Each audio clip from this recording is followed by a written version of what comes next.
Oh, flag over the top. It is. And now it's going to be 1-1. I don't know what that ref was looking at. That wasn't no. All right, hey, my voice should be the only one out here in this room, right? I don't care where you go in the draft. All right, we had every opportunity to win that game. All right, just like Anthony Edwards, we didn't pull it out. All right, and that's our fault. All right, 40 seconds left in the game, guys. All right, we up 6. Everybody watch Connor on defense. Oh, my God. Connor Flagg. I'm going #1 in the draft, about to win a championship, play for Duke. Everything's great. All I got to do is play solid defense, finish out. All right, but I piss down my leg, forget to switch on the screen, leave the shooter unaccounted for, like government spending. All right, fall for the pump like I'm buying crypto, jumping in the air like Drewski. All right, the shot is up. 3 points. All right, very next possession. All right, we got Davis inbounding the ball. All right, Davis. All right, what kind of Daniel Jones pass was that? I mean, damn it, son. Give us a chance. All right, defender gets his hand on it. All right, they take it right back like an influencer shopping haul. 2 points. All right, we up 1. All right, they foul Charles, send him to the line. All right, clutch free throws right here. We need these. All right, everybody watch Charles. Oh, my God. The moment's bigger than anime titties. I'm scared to death, pissing down my leg. I wish I never even got fouled. Wish I never had the ball. But it's too late now. I'm in too deep like Mekhi Phifer or Steve Smith. I missed the shot, and they called my teammate for over the back. All right, now we down 1. All right, we done scored 3 points in the last 3 minutes. Economy's so bad we can't even buy a bucket. All right, we give it to Connor. All right, he's locked down like Marvin Sapp's congregation. Shots up, ball game. All right, we let the university down, we let Kyrie Irving down, and we let the state down. All right, now Texas is better than us in barbecue and basketball. Nothing to hang our hat on. All right? This is why you can't play with your food. All right, when you got the enemy in your line of sight, you got to be man enough to pull the trigger. And Davis, I'm most disappointed in you. All right, because I know your mama knows how to finish a man off. Thought the apple didn't fall far from the tree. Damn. You must have rolled down a hill or something. I'm over here giggling. That was so funny. How are you, Street? Oh, yeah. So how are you, Coach? Good. How was your weekend? Weekend was good, man. Y'all welcome to Hayes Street. But weekend was good. We back in the building. I got to give a shout out to Coach 30, man. That stuff classic. I ain't gonna lie to you. That stuff classic, man. And I know some of them players got to feel a certain way, especially if you to focus on one of those things. But about a week later, you're gonna find how funny it is. But when you're the victim of it. Yeah. You know what's gonna happen is somebody that didn't play, that is kind of like that guy on the team, will see it and slowly be like, "Bro, did you see this? Did you see this, bro?" And then it will be funny. But right now, maybe not. Maybe tomorrow. The worst part is whoever that last guy is on every video gets it the worst. It's always gonna be a your mama joke. That's true. But can I tell you, this is the beauty of what he's doing is this is how coaches talk. I hate to say this for people who may not know. This is how coaches talk. And some people may say, whatever. But believe this or not, one of the most boring places in a football, basketball, or wherever is the film room. It's dark, it's quiet, only one person is talking. Yeah. Right? So you gotta keep the. So we have an intruder. We gotta keep, we gotta keep. That was old Castaway. An intruder. So you gotta have a way to keep those guys up, man. Think about it. You ever sat in a dark room for an hour, not saying a word? That's really what it's like. Maybe. Potentially. And you're getting lectured. I mean, jail. Depends on the definition of the word luxury. Right. But like you say, jail lockdown. But what do you end up doing? I wasn't talking about jail, honey. So Really thought you said I know what she was talking about. she's in a dark room for an hour. I'm like, I mean, I tried to keep you. say no. He was in the pretzel making contest. Situations, scenarios. So what can you say? Street, how are you, kind sir? How are you? I'm stupendous. Nice. Well, we are so happy that you have joined us today with your. I didn't think y'all had me on camera. I told them to take you down. Put me in the back. They put me in the back room. Glad I had no clothes when I walked in. I told him the problem is when he takes me down, it gets all wonky on the screen. No, but you know what? I thought that was your down screen. I thought that was your. I didn't know that was the live screen. I thought it was that. Well, at least the background did look pretty. I mean, you didn't show up with any. You looked presentable. It could have been bad. It could have been real bad. Could have been worse. Could have been how you started this live. Oh wait, we're not gonna talk about that. At least it ain't cold. Hey, only thing I can tell you, dog, you better hope it ain't cold outside. I'm just kidding. So fellas, who we have in the championship tonight? We have the Houston Cougars playing Let's go, Houston. Florida Gators. Oh God. Right. So what? I had to call a spade a spade. Being a Miami fan, listen, being a Miami fan, I had to call a spade a spade. I hate everything Florida. I just do. I don't like Florida State. I hate everything Florida. That's just me. You know what I mean? The business is the business. I get it. Yeah. But at the end of the day, scratch out that G and make it Canesville. That's all I'm going to do. Who you got, Street? Are you getting set up? I think Florida. Florida just seems to be with the point guard, man. They just seem to be like they're destined for it. Houston ain't even supposed to be here. Well, see, I was just gonna say the teams that aren't supposed to be there make me nervous because I feel like they're the ones where it's like the ball drops one way, you know what I mean? One guy's toe steps out of bounds, and before you realize it, you're like, how are they up by 5? Like, so I don't know. Right. But you're right; they're not supposed to be there. Duke blew it. You watched? Yeah. Did you watch the game the other night, Flo? Did you actually watch it? I did not watch the game. I watched the ending of the game, but I did not watch the game. She got the Cliff Notes. I didn't even think I got the Cliff Notes, honestly, because I didn't see anything in the first half. So I got the what I call it the Professor Edition. Which is there you go. There you go. But it is amazing though. When, like, if you look at that ending, right? Like those last minute and 45 or whatever it was. That's always to me been the interesting thing in sport. How momentum, right? This intangible. How what? What was the word you used? Momentum. Oh, okay. That's not what I heard. I don't know. What it sound like? It could have been me because I was telling you you have the reverberation happening in my ear. So that's why I was like, wait, what? Okay. No, so I was saying like when you look at especially basketball, March Madness, the way momentum carries, and it's like the momentum meter goes from one side to the other, and it's a crazy phenomenon. You know, the way it works, the guy falling off balance, hits the game-winning 3, and it's like, bro, if he did that 10 times, he would only hit it that once. Yep. He couldn't reenact that and hit it. You know? I know. That's the thing that's interesting about sports, though. It's like you can't measure it, right? You're like, everything's fine, and then one thing happens, and then it's over. Like, there's nothing you can say. There's nothing you can say. And then football is the same way, right? Like that Hail Mary pass that hits 3 different hands, and the dude just standing in the back of the end zone that falls right in his lap. Right in the head, yeah. And what do? You did everything right except for the last play. So where are we located, by the way? Man, we in a back alley somewhere waiting for it to get dark for about an hour. That's all I'm gonna tell you.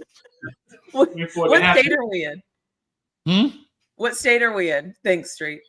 We in the 51st state. We in Canada. Hawaii. Now we in Canada. We in the 51st state. We Let in him Canada. tell it. We're in Alaska, the 51st state. And most people don't know why that's a problem. We in Canada right now. Eh? Yeah. That's awesome. So I have a question for you guys. Mhm. I was, doing my research for the show, because you know how we have our research and development time, when we're kind of getting ready for the show in the background. And I saw a 14 years, $500 million contract that was given to a Major League Baseball player, Vladimir Guerrero Jr. So I just wanted to know, what do we think about baseball players? 500 million, 14 years, that is $35 million a year for the next 14 years, guaranteed, because it's baseball. So I was kind of wondering, where do we go wrong in life? 14 years, 500 million. I'm just kind of wondering, like, what do you guys think about that? Like, do you think that you failed at life? Do you think you missed something? Like, what happened? Why didn't you guys play baseball? Skipping school. Why didn't you guys go play baseball? What happened? What's going on? You know what though? I just think, and I'll say this: being from Miami, I don't think it's something that was pushed. It probably was, but in our neighborhood, I don't know anybody in Carroll City. Well, that's not true. I know one guy in Carroll City that I know that I grew up with was heavy into baseball. One dude. I think, like I told you before, when I went to college, when I went to college, we're echoing, Street. I think it's coming from your end. Yeah. When we, like for example, when I went to college, right? One of my professors wrote this thing for Sports Illustrated about how we could dominate different sport. I think we could do a lot of those things, but we just don't get exposed to it enough. And that's true. One thing about baseball, in essence, you got to have the field, the equipment, so forth and so on. Football, basketball, you pick up a ball and you're good to go. You can play football anywhere, in the street, on a field, in a field, and you can even play in a gym. Basketball, there's rims everywhere. Every high school, every elementary school. Street, nobody going to them elementary schools dunking because they were only 8 feet. You know what I'm saying? Yeah.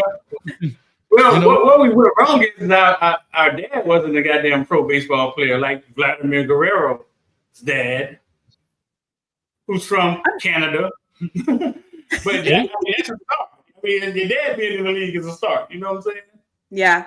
No, I mean, I just feel like, too, it's like, I don't know. I also don't know anybody who has a son right now, except for one person who, and I'm talking like out of probably 20, 25 people that I know, who is not making their son, but really steering their son to playing baseball instead of playing football or basketball. Like, I feel like in our community, it's always like, oh, he's a basketball player, he's a football player, right? It's always like those two, but it's like, when are we going to do the redirect? Like, even now, I hear people that have kids that are like 5, 6, and they're like, yeah, ooh, he's going to play tackle this year. And I'm like, why? Go have him pick up a baseball. Go buy him a glove. Like, because of the popularity of the sport, just like golf and anything else. Like, yeah. So I just want to make an announcement right now. So let me clear my throat. If you're listening to me, get your child into baseball or have them start thinking about doing an OnlyFans. Okay, too far? Okay, so just focus on baseball. OnlyFans. Just focus on I mean, it seems like baseball and OnlyFans is where the money is these days.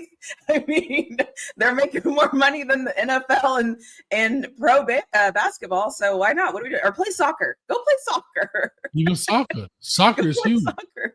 Here's what I'll say about those sports. They have become a money sport, right? The traveling baseball. Mm-hmm. That's true. So those are deciding factors now, right? I don't know anybody that played high school baseball.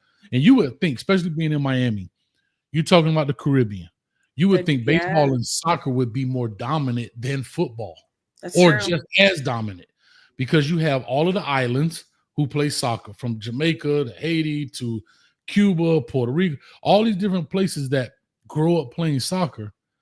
our soccer street. Who is the gangster in soccer, dog? For high school football, like what high school is like? Normally, with all them Jamaicans was pretty good at one point in time. I don't even remember that. Like, I mean, they may have been. I'm not saying they weren't, but it doesn't have the same emphasis, I'm saying, as football does, right? And then baseball as well. You think about a lot of the Dominicans, again, Cubans and stuff like that. You would think they play baseball. Hell, even if you couldn't afford it, you would think our high school baseball teams would be pretty dominant. Even for the guys that couldn't play, couldn't afford to be on these travel squads, or maybe not even good enough, but they were good enough to have a very good baseball team. Yeah. Nothing. That's true. Yeah. I just feel like it's just a lost career path that it's like we don't even, I guess too, I haven't even heard of anybody. I don't hear of a lot of people that are like, I tried it and then we stopped because it was expensive. I usually hear people that just don't pick it. They choose something else. So, yeah. So, yeah. The biggest thing is all this money that baseball gets. Like, think about, and I always try to figure this out. And somebody tried to explain this to me. Because I always think about the Marlins, right? And I used to work literally down the street from the Marlins. It was so empty, you could actually hear the games because there was no crowd noise. Yeah. They would come and give out tickets to us just to try to go. Like the tickets be $1.50, right? Mm-hmm. So after they built that brand new stadium, everybody went to go see the new stadium. And after that year, it was like empty. But I'm trying to understand, where do they get all of this money from? Oh, it ain't in ticket corporations. Sales. No, go ahead. Sorry, I'm interrupting. No, I'm just saying it's not in ticket sales. I know they get some TV money, but still, bro, what is it? So corporations is how they get. So I dug into this probably 6-7 years ago. Well, let me preface this by saying I live in Texas. We're good at baseball down here, so our stadiums aren't as empty as you all stadiums probably are. But I did the research on this a while ago.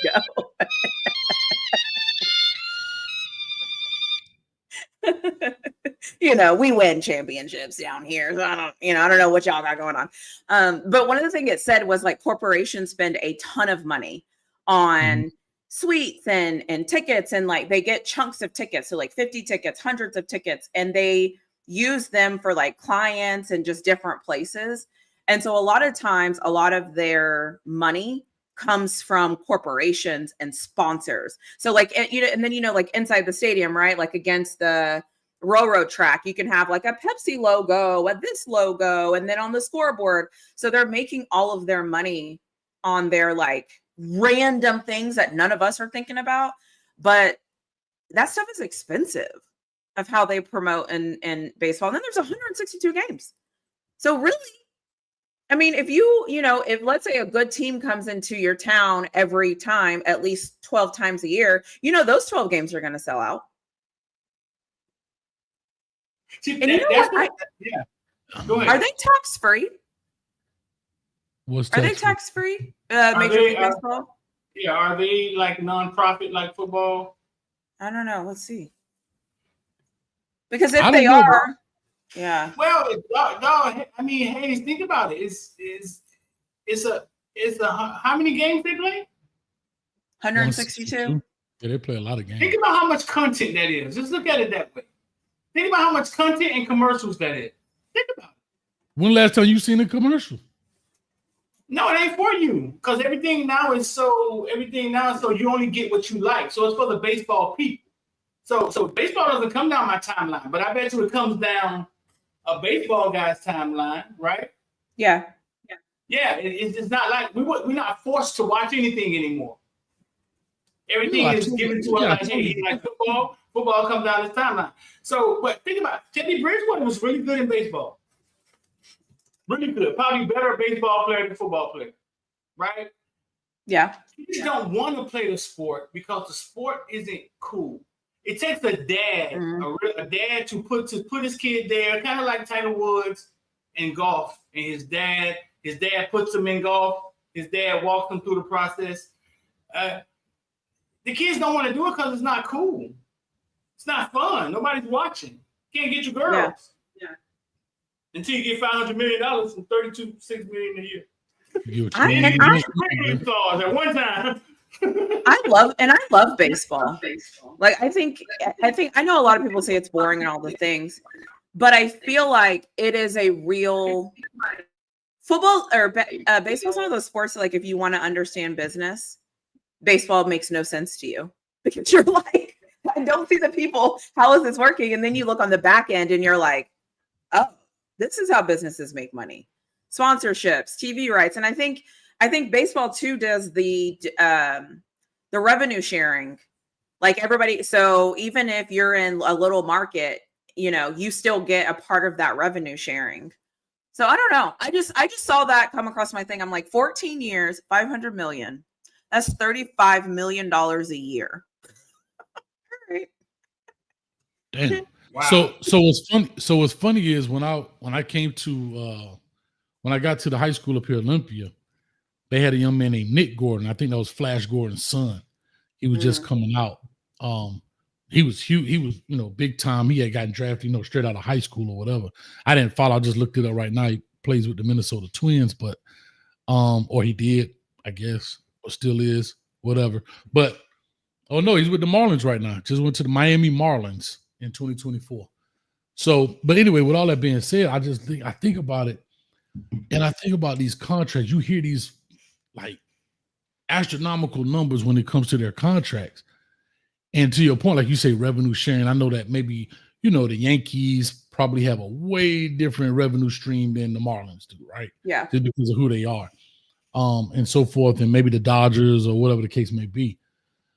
But some of these numbers, I'd be like, golly, and it's all guaranteed. So they're not even banking like, hey, we're going to get some of this back. You know, I don't know, man. Like you say, I'll just go back and say this. A lot of it is, like Street said, one, it's not cool anymore. It's just like the golf club. If we pick up a golf club, we'll kill it. If we pick up a lot of stuff, a tennis racket, all of those things, but that's what they call the country club sports. It costs money to do those type of things, right? It costs money to get probably the proper trainers and so forth and so on. And so it can get very expensive really quick, you know? And then as a kid, to Street's point, if you don't have a dad that pushes you, mama, this ain't cool. None of my other friends playing. They be talking about their football game was lit. I go to baseball game, it'd be just you out there, mama. Like, think about this though. If you're a black kid though, and you're the only black kid playing baseball, I mean, bruh, I'm just saying. It ain't lit. But like, you can make it lit. Like, you're the only. Like, I mean, what better place to be? If you want to be diverse and stand out, go play baseball. Like, Street. Now you got Footballville, you got all of them Optimist games. When have you ever heard of a Little League Optimist game for baseball having the same amount of people as the doggone what do they call them? The Miami Garden Ravens versus, for our day back in the day, it was Scott Lake Vikings versus the North Day Bulldogs. Game. I'm talking about Little League, the 80-pounder sold out. The 90s sold out. The 100s, 110, 140. Boy, when them 150s come on, baby, that's clacking time, boy. When you think about it now, 150 pounds, though, that's like Floyd Mayweather out there playing. That's heavier than Floyd Mayweather. Yeah. Does anybody in the comment section have any recollection of a baseball rivalry in their town where it's like, oh my God, like, does it exist? It does exist. It isn't though, like, because it doesn't get the attention. It doesn't get the. Again, I'm in Texas, and Texas, I think baseball is a little bit different. I'm not going to sit here and act like we have these black people playing baseball in Texas, because we don't. But as a sport, because our college teams are really good in baseball, I think that helps with youth wanting to potentially get those scholarships to go to those schools that are good at baseball. And there are rivals, but it's not nearly as close as football. Like, it's not even close. It's just, You can't even. I think I honestly, if somebody argued with me, well, no, youth soccer is pretty big here. I think youth soccer is bigger than baseball is here. Yeah. At least from what I've seen. Yeah. And then I think it flips to high school because, like I said, there's a lot of good universities in Texas for baseball. So you know how that happens. If you're good at it at a university, you're going to have your group of kids that always want to go to Rice or to TCU. You know what I mean? Or like these schools that are really good at baseball. I mean, obviously, the University of Texas is also good at baseball, but I was just going to let y'all make it today. Yeah. I got you. I see. Got my hair washed. Here's what I say before I get Look, the link on this. look, I got my hair washed. So You flip your hair like that. She got style, body, and I got shine. my hair washed. So, but here's what I'll just say real quick. I got you. But Cristiano Ronaldo, is that right? The soccer dude? Yeah. He's got a whole training facility here called R9. I think Orlando, what do they call it? Orlando, what's the name of the Orlando team here? Orlando something. They took it over, but soccer is huge here in Orlando now. Huge. They got Brazilians that's playing. Everybody's playing soccer. So they've dumped a lot of money into it. But yeah, definitely, man. Let's see what we got here. How many views that video got? This one only got 28,000. Youth football, Golden Army versus Lottie Hill Lions. This was like maybe this one went viral, and I'm gonna show you why. Maybe 10,000 people out here or something like that. At a park.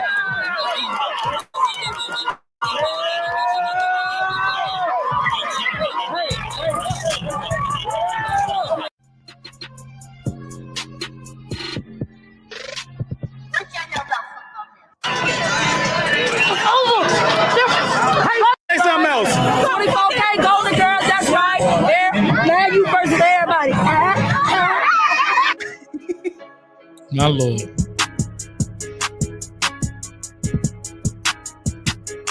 And this is why popularity.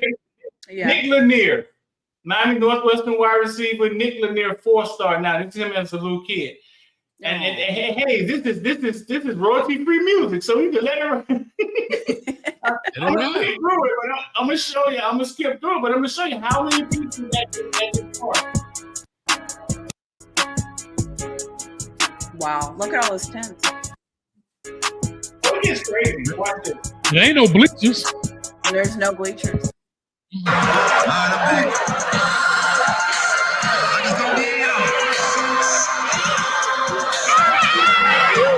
Everybody, 24K versus everybody.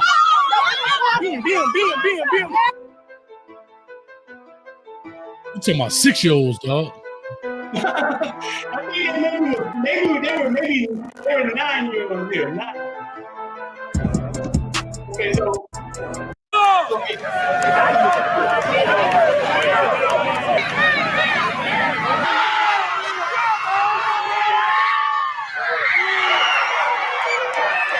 Was that a missed field goal? That video went viral when the little heavy boy kicked the field goal. Did he make it? Did he miss it?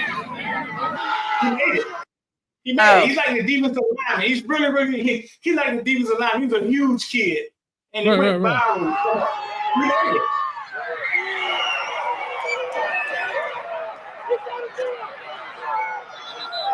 Well, they rushing the field for a 9-year-old game, though.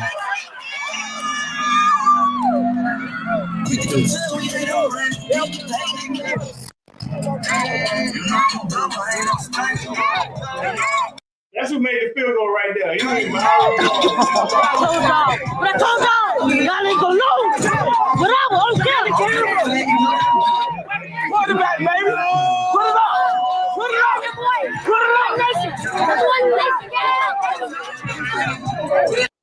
I don't know, bro. It's just like that's a 9-year-old game, and I can show you the other ones as they became 10 and 11.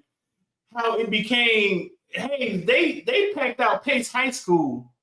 Mm-hmm. You had to park a mile down the road. And I'll show y'all that game later. You had to park a mile down the road getting the game. But you know what's amazing about that street? you can see them kids' personality at 9. At 9. I told y'all, boy. Like it's coming off of them.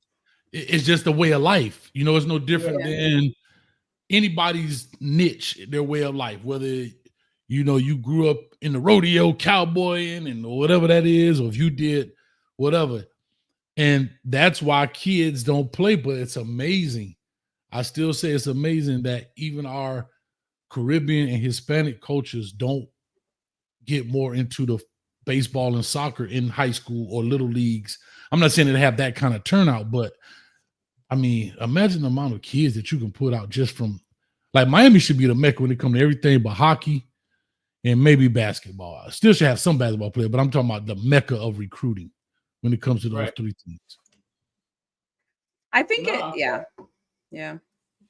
I think it's sad though, because I think it's a missed opportunity. I think it's a huge missed opportunity. I mean, I think there are so many talented football players that we can probably all think of that you're like, man, he's hella athletic, but he just, he's not the best of the best. So therefore, this is as far as he went. But I just always wonder, like, could he have hit a baseball?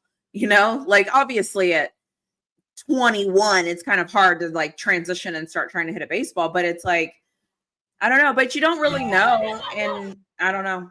But again, I also think the pace of the game impacts people because it's so slow. And so everything you just saw there, you're not able to do that at a baseball game. You kind of have to sit and wait, right? You have to wait and you have to let the pitcher throw the ball and then you have to walk out. And then, so it's like, it's a lot of, it's like more methodical. Yeah. And matter of fact, there was another sport I even thought about, our track. Like, our kids are known for speed. They run track, but it's like they run track because most coaches make it a prerequisite for football, not because I'm trying to be this track athlete. You know what I mean? Right. Where I can, yeah. But bro, I'm telling you, it's crazy out there, man. Incoming. Yeah, we have this thing too where it's like, yeah, it's actually kind of sad. The more I think about it, I'm like, what a missed opportunity. This is probably in front of 8,000 people, and you can actually see them in the stands on this one. Is what Ivy League. Yeah, that's whatever that was. Introducing. You don't want to go to Ivy League?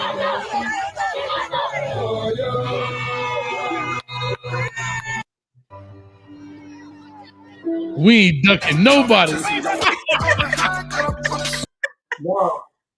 No, look at the stands, though. There may be 9 years. There may be 9 years. There may be 10 years. This may be the next year.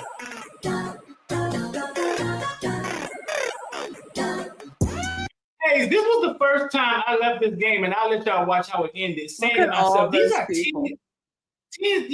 10-year-old kids that we're asking to go out there. Hey, listen, boy, get the game on the line, and I'm gonna show you how it ended. In front of 8,000 people. That was the first time I actually thought about it. You know what I'm saying? You're asking the 8-year-old to go out there, call a play, get everybody lined up. You're asking the safety, bro, at the age of 10 and 9. Watch how it ends once again with Nick Lanier. Watch this.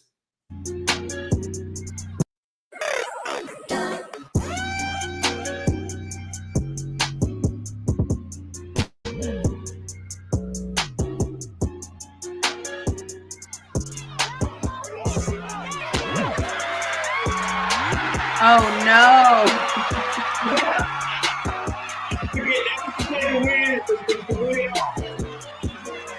Look at that. You know how to be a star at 9, dog. Look at this. They celebrating everything. They celebrate. Hey, look at it. They know how to celebrate. Look at this. Look at all these people, dog. 9 years old, bro. But can I give some credit to the kids in the orange? Go back street. Yeah, I was just gonna say they didn't start. They didn't pout. They didn't. They hurt. Yeah. But the only thing I'm saying too. Oh yeah, but they didn't like put their head down or like push the guy who ran in front of them. Like they just let it be. like what I'm saying is, and this is when people, I know we probably have a lot of people that watch this maybe from South Florida, they kind of understand it, but for the people that don't, these kids have been in adverse situations. You seeing this firsthand. Bro, how many 9-year-olds could say that he's so focused, he gonna catch the ball in front of all them 9,000 people yelling your name? 9 years old, right. That was the first time I thought about the pressure. I was like, man, that's a lot of pressure on a 9-year-old, bro. Like, and he actually caught the ball between two people. And we asked him to do it like it's normal. So when I went to the military, right, and I saw football in North Carolina was really flawed. That's when the idea of Footballville came up, because I thought what we were seeing down here was normal. And I was like, no, it's not. This looks like rec football. Like this looks like this is nice. So I was like, no. I got to show the world what football in South Florida looks like. And it is totally different. The sad part is that's for the win. We ain't gonna get into how much money's in the stands being moved about behind that. We ain't getting into that part. Right. And those kids at 9 understand that, right? Yeah. Here's the thing. You've been doing it so young that, like you say, there's no such thing as big moments. I've been in big moments since I was, we're talking about 9. What are you, 4th grade? 5th grade, bro? You're in 4th and 5th grade, bro. You're in elementary school, bro. And people are there for you, right? Like you play. And you probably play both ways, and you probably like all the things. So like it's normal for you. You're like, stadium with 100,000. I've been dealing with this since I learned how to catch a football. Yeah. And it kind of shows on Saturdays. I don't know. They have some epic. They unless you play for the Hurricanes. There's just one rivalry. I can't think of like the biggest one that I could pull up. I remember that Job Corps used to be packed over there on 183rd. They had a field in the back of Job Corps, and them things be packed. I don't know who was playing who. Incoming, Hayes, throw that up there. You can freely dress like Castro. I thought the word was showtime. You can freely dress like Castro. Look at him fixing his gloves. Yeah. No, and they're probably 11 at this point. This is that Holiday High School. With that Nike shirt on. Huh? So what's dog name right there with that Nike shirt on? Oh, he looked familiar. This is this is Chaminade current quarterback right here. Number 1 was the quarterback of this team. He's Chaminade current quarterback. And Zero plays for Chaminade. Where does Zero get all that swag from? Huh? Well, so where does Zero get all that swag from? Listen, their uniform designer, dog, is one of the most talented artists I've seen. He does all the rappers, CDs. Dog, he created the Footballville picture back there. He's a very, very creative guy, the one who designed these uniforms with the helmets, and very creative guy. But it's a big deal. Like people who've never witnessed this before, this is a big deal in South Florida. Street, back that up just a little bit. Street, back that up back it up about 10 seconds. I want you to see something. When them boys walk by, watch my man in the green. Watch who? Back it up a little bit more, about 10 more seconds. The dude in the green see him, he started clapping up like, yeah, let's get it. right about there. Right there. Click the button. Yeah. Keep going. Go back some. Go back some more. Right there. Watch my man start clapping it up. Yeah, baby. I want this. This is what I'm saying. We talking about, what are they, 11 now? Ain't none of them got bass in their voice. Let's go, team. Right. So that's Lotta here. So yeah, right. I just realized that's Golden on me walking past Lotta here, and he like, yeah. And bro, listen, I created Footballville to catch these moments. Like Footballville was never supposed to be like ESPN. It was to catch these pageantry moments of moments like this that I feel something in. Hayes, you can feel it when it's game time, right? Even right, you know what I'm saying? And that's why I created it, to catch these moments. What do you mean? I can't feel it when it's game time? Unbelievable. You're from a different culture. Like you're from a different. Like I don't know if this moves you. Like this is unbelievable.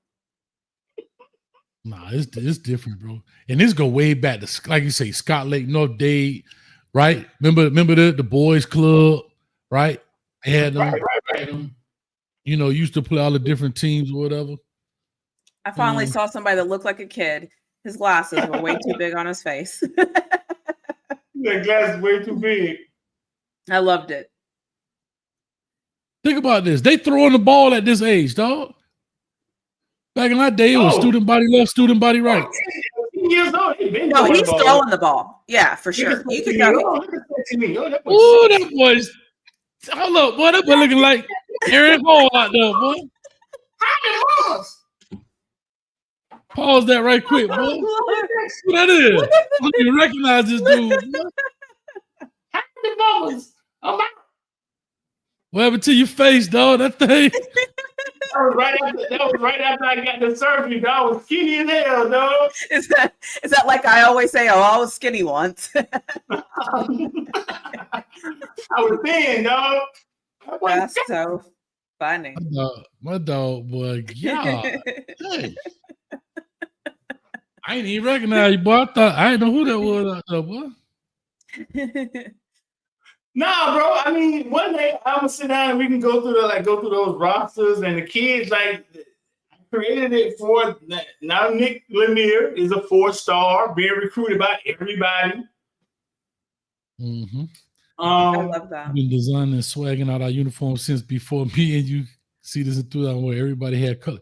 Yeah, bro. Like, man, look at you talking about the sock. We used to actually wash our cleats, dog. I used to put my cleats in the washing machine in a pillowcase. Yeah. Y'all don't know about that one, Street.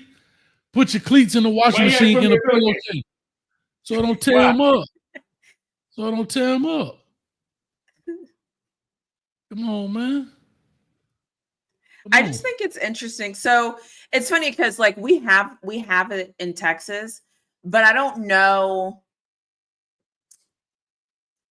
I feel like here it's different. Like as far as like the crowds and stuff, I mean, I don't know. I don't really measure. I don't know.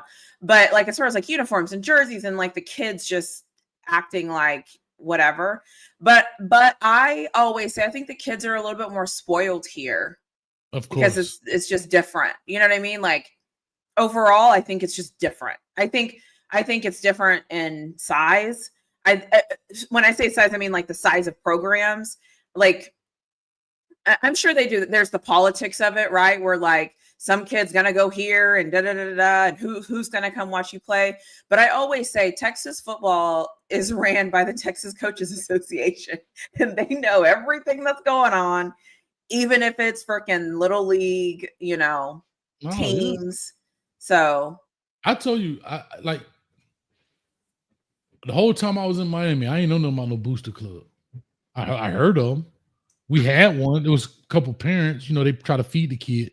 But we talking about booster club. When I moved up here, booster club, they're like, yeah, cool, we need to do this. We got this, and that. We put on golf tournaments. You know what I'm saying? Like they had all types of. I'm like, damn, this is what a booster club is like.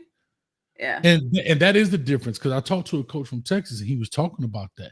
You guys hire strength and conditioning coaches just for high school. They're not the head coach that do weight room. You guys have all of those things set in place and you invest in the program. Yeah.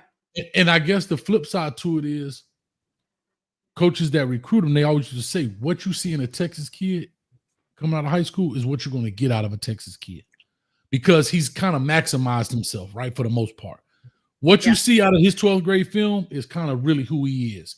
In essence, you're going to get some skills, but think about the size of those Texas kids when you see the kid from Duncanville, like their bodies and stuff. You see our kids, go look at our kids and go look at after their freshman year picture. They necks are this big. They have a proper weight room, proper nutrition. I mean, Just Travis Hunter. Do you remember Travis Hunter when he came out? I mean, he looked like a little twig. I looked at Travis Hunter the other day. I was like, who the hell is that guy? And where is that neck coming from? Who gave him that neck? Look, and all you gotta do is go look at the headshot. Look at their neck. Their freshman year to the at the beginning when they leave high school to their freshman year, at the end of their freshman year, straight body transformation. Yeah, they're so raw. They are so raw. They're my friend said it's he always says it's a moldable clay, because I always ask him, what are you looking for, like when you recruit? And he's like, the ability to see how far the clay has been molded and how far the clay can still be molded. That's kind of like how he classifies it. This is epic shit. This is Jordan Battle's dad, Alabama. I don't know. He's in the league now. I don't know who Jordan Battle played for, the Alabama safety. This is Jordan Battle's dad at the game telling you what he told Nick Lanier after he fumbled the ball. In the first half, he dropped the pick six. What you told him? I told him halftime. Nick dropped the pick six and came to the sideline, and he said he was on the sideline crying. I said, look, man, you're going to get it back the second half, and you're going to get the pick six. And it just happened.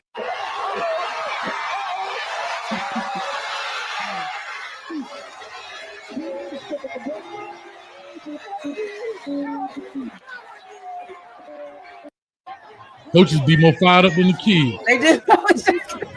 Because I think the parents get it. Whereas the kids are just playing, they're just doing what they do. Bro, only those times, Jordan Battle's dad, right? Telling me, you're going to get it back. He's just on the sideline. He ain't no coach. His son is at Alabama at the time. Like, he's just on the sideline. He played for the Bengals. South Florida shit really flawed. No, I love it. I love it. I'm sure Texas has some of those same stories too, but I saw Friday night. No, we do, but it's not. Well, it was a little clean. Friday night Texas was a little cleaner. It was a little. I was just gonna say, I feel like I think there's different levels in Texas. I think Texas is very much about levels. Y'all do background checks. We don't. Like if you go, no, I'm just saying, like if you go to one side of town, you're gonna get this every weekend. If you go to another side of town, you're not going to get that. You're going to get guys who are literally running plays and in formations. You know what I mean? Like you're going to get, like there is a football program in Central Texas that has former NFL players that coach like the whole division. Literally their 10-year-olds are like, they have wristbands and they're like running their plays in formations. Their guards are pulling. I mean, like, what are we doing, guys? These guys are 10, but that's that level, right? But then if you go somewhere else, they ain't doing that. You know, they're just having a good time. It's come to the park, you know, games are on. But I think here what happens, and maybe this happens in Florida too, is there ever like the east side versus the west side of kids that happens to meet, and you have the most athletic kids that you can find in the state of Texas versus the kids who have all the money that might not be as athletic, but they're going to run some plays. Right. So that happens a lot here where it's like, here comes the rich kids, right? Like coming over to our side of town. So, you know. That's what Friday Night Lights was about, kind of, right? It was kind of versus, and then that happens a lot more than people would probably think. And then also, you know, so yeah, I agree. It's totally different. Same concept as far as like, you know, the kids are just playing and doing their thing, but yeah, totally different. I always said, so I was in Ohio for a little while, and even watching their high school football was fascinating to me. It was just because it's not like Texas. It's not like Florida. It's just like a different, I feel like they're bigger bodies. I feel like it's just like a different brand of football. It's all the same, but like they just look different. They're huge. It's the Midwest. So that Midwest style is like, you know, dad played at this school, you're going to play at that school. It's kind of like the Friday Night Light type thing. Because I remember watching a documentary on Massillon, which is a high school there, Massillon, Ohio. In Ohio? Tigers or something like that. But it's that same thing. Miami doesn't have that. I have to be honest. Miami doesn't have legacy football, in my opinion. There's some kids that do it, but you're not, for example, right? You may grow up a Northwestern Bull because your grandmama went there, but you'll transfer to Central in a minute. You know what I'm saying? Like, you're not going to stick at Northwestern You're because not loyal to. Right. Your mama went there, your daddy met her there, skipping school in the 3rd grade, you know what I'm saying? Whatever. And you may start off there, but it sounds good, but you may transfer. But nobody's loyal to a school in essence, right? We're going to the best situation. They loyal to the situation. Is that fair? Yeah. That's fair to say? Yeah. Some of their parents don't let them go, though. Some of them, like, It's like this many. What I'm saying is, you think about how many kids, like if you think about those Midwest schools or whatever, you know, me, you, we all the same age. Me and your son on the team. Me and you was the old line, the fullback, and no, it don't work like Friday night. Like, man, look here, we going to the situation. We may go all the way across town. You know, you got some kids, for example. You know what I'm saying? Hold on, man. Shout out to Reggie, man. Hey, I got to give Reggie some love on this, man. Y'all clap it up for my dog Reggie.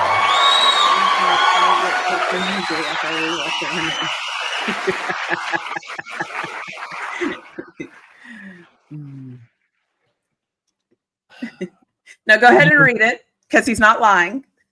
Reggie? You got cooked. Oh, no. He got cooked, fried, put back in the fryer, flipped it over, taken out, and cooked again. Oh, what is video? Lexus and Butterfly.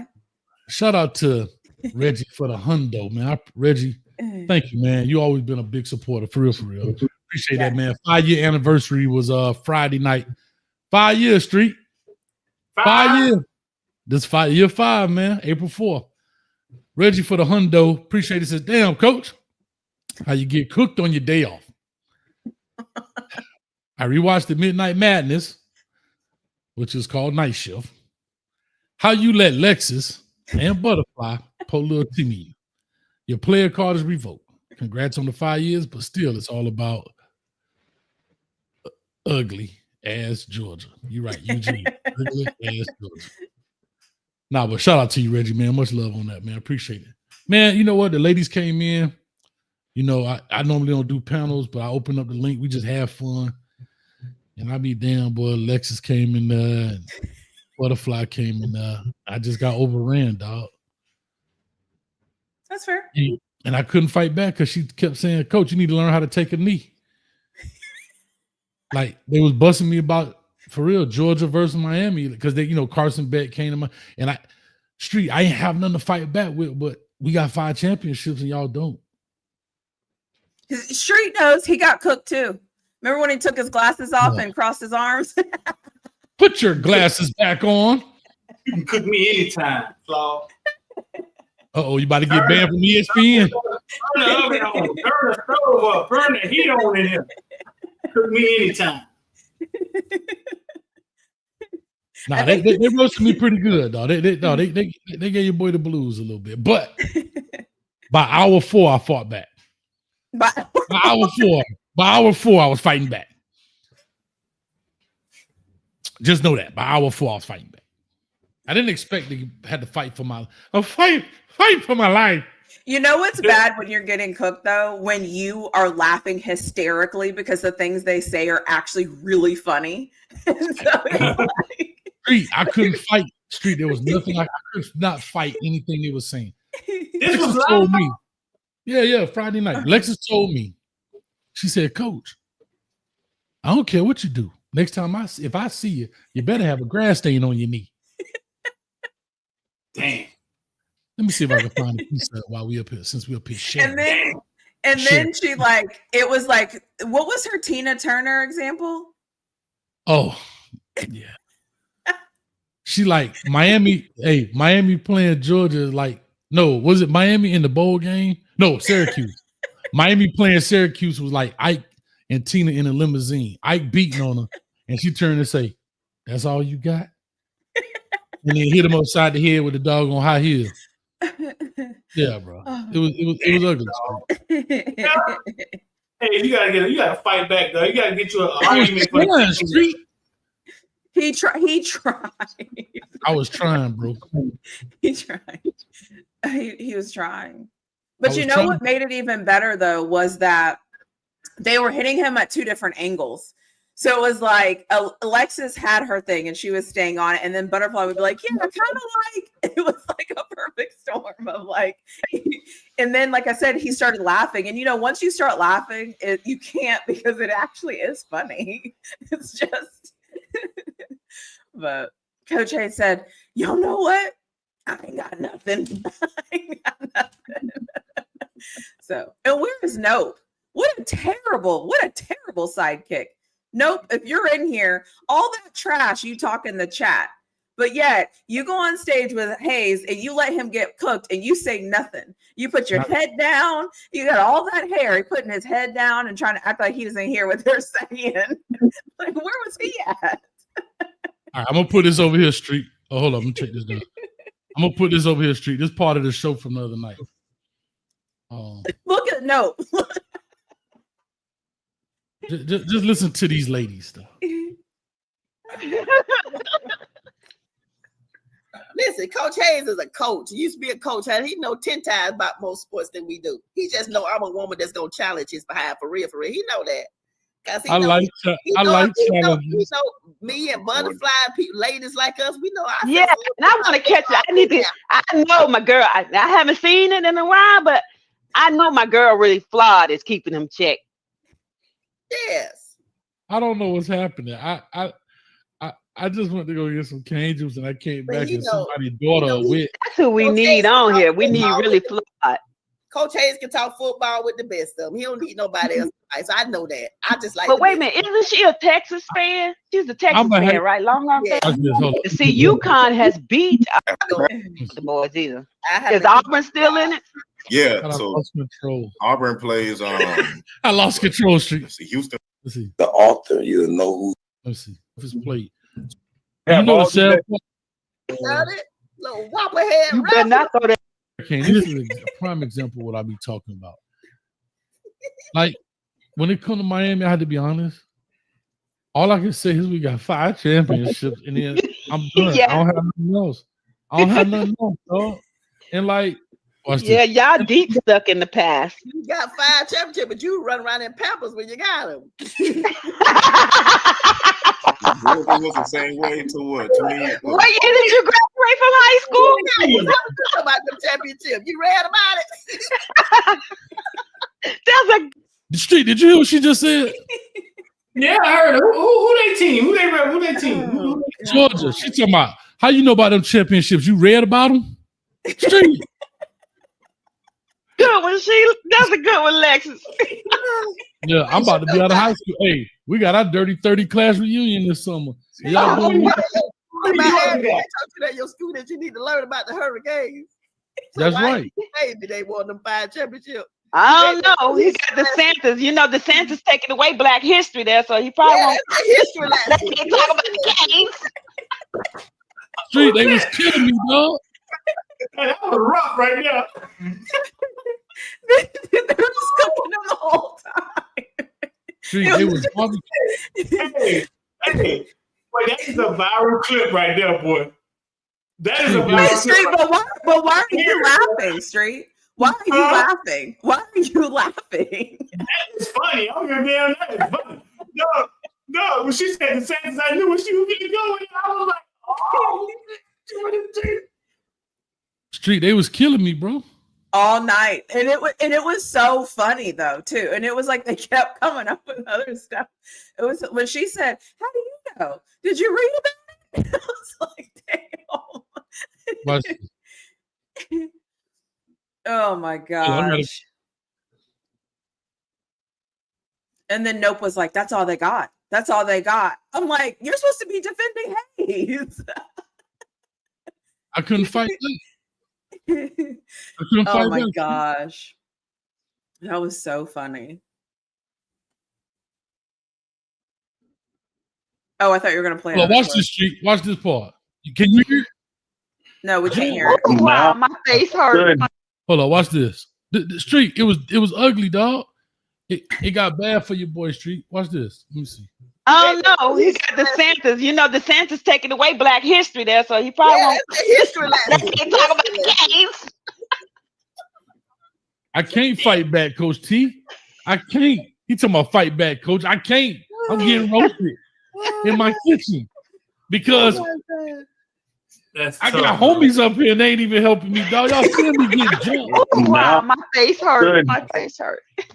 I'm just, eating my popcorn here. I'm seeing, Watch this, Street. Watch this. He's gonna help you in a minute. He trying to get out. No, not really.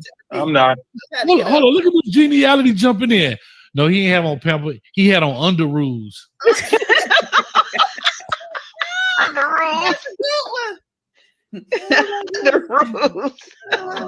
He learned that in history class. Oh, he get an A. Y'all clap for Coach A. He get an A. He remember that from his history lesson. Well, the last time Georgia was winning, y'all was getting your hair hot in the kitchen. But we were there, though. We were there. You at home watching us, talking about we watching that tape, honey. You watching that tape like a good movie. You just can't stop watching. Herschel Walker was y'all running back. Oh, you wish. Oh, please. You wish. We done for that been so old. We don't even have that trophy in the case no more. We need to make room for the rest of them. Damn. Yeah, we gave it back to him and his wear. See what I'm saying, Street? I talked about Herschel Walker. Talking about anybody worry about. We gave it. We moved that out the way for the new trophy. We can't even get an ACC trophy in there, dog. What's the last trophy we had since 01? We ain't even got a conference. Well, we got a state championship T-shirt in there. Hey, I don't feel sorry for you, cause I'm glad he didn't help you, because you sat right there, hey, just like that when Really Flood was on her period and was going off on me. Like, you sat right there and you cried the same way. She boogieing in her street, light skin. You know I be acting light skin. Y'all go check out the anniversary show, man. It started off fun. It started off fun. It started off fun for me. Who is that lady? She's funny. That's Lexus in Butterfly. He called me Whopper Head. Say with your Whopper Head self. How old do you think they are? Whopper Head is definitely showing their age. I don't know. You have Black Butterfly on there, and man, I don't know, man. Shout out to the lady. They were whooping me good. They was whooping me good.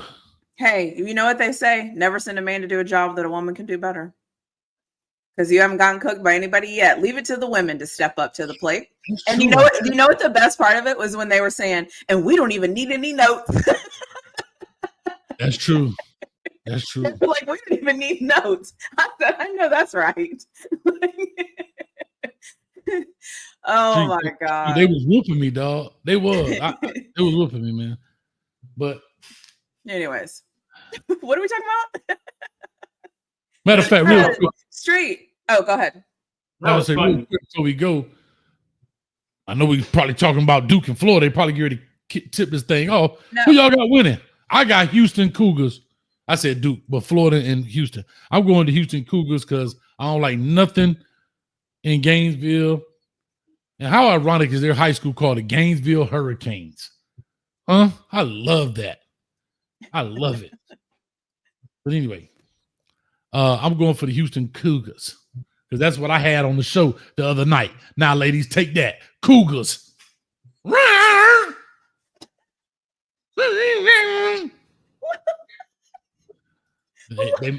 They might be some battle cats. Now take that. What is happening? I'm trying to fight back while they're not here. Okay. What is going on? Oh my gosh. Hey, but when they come back, I'll be quiet again.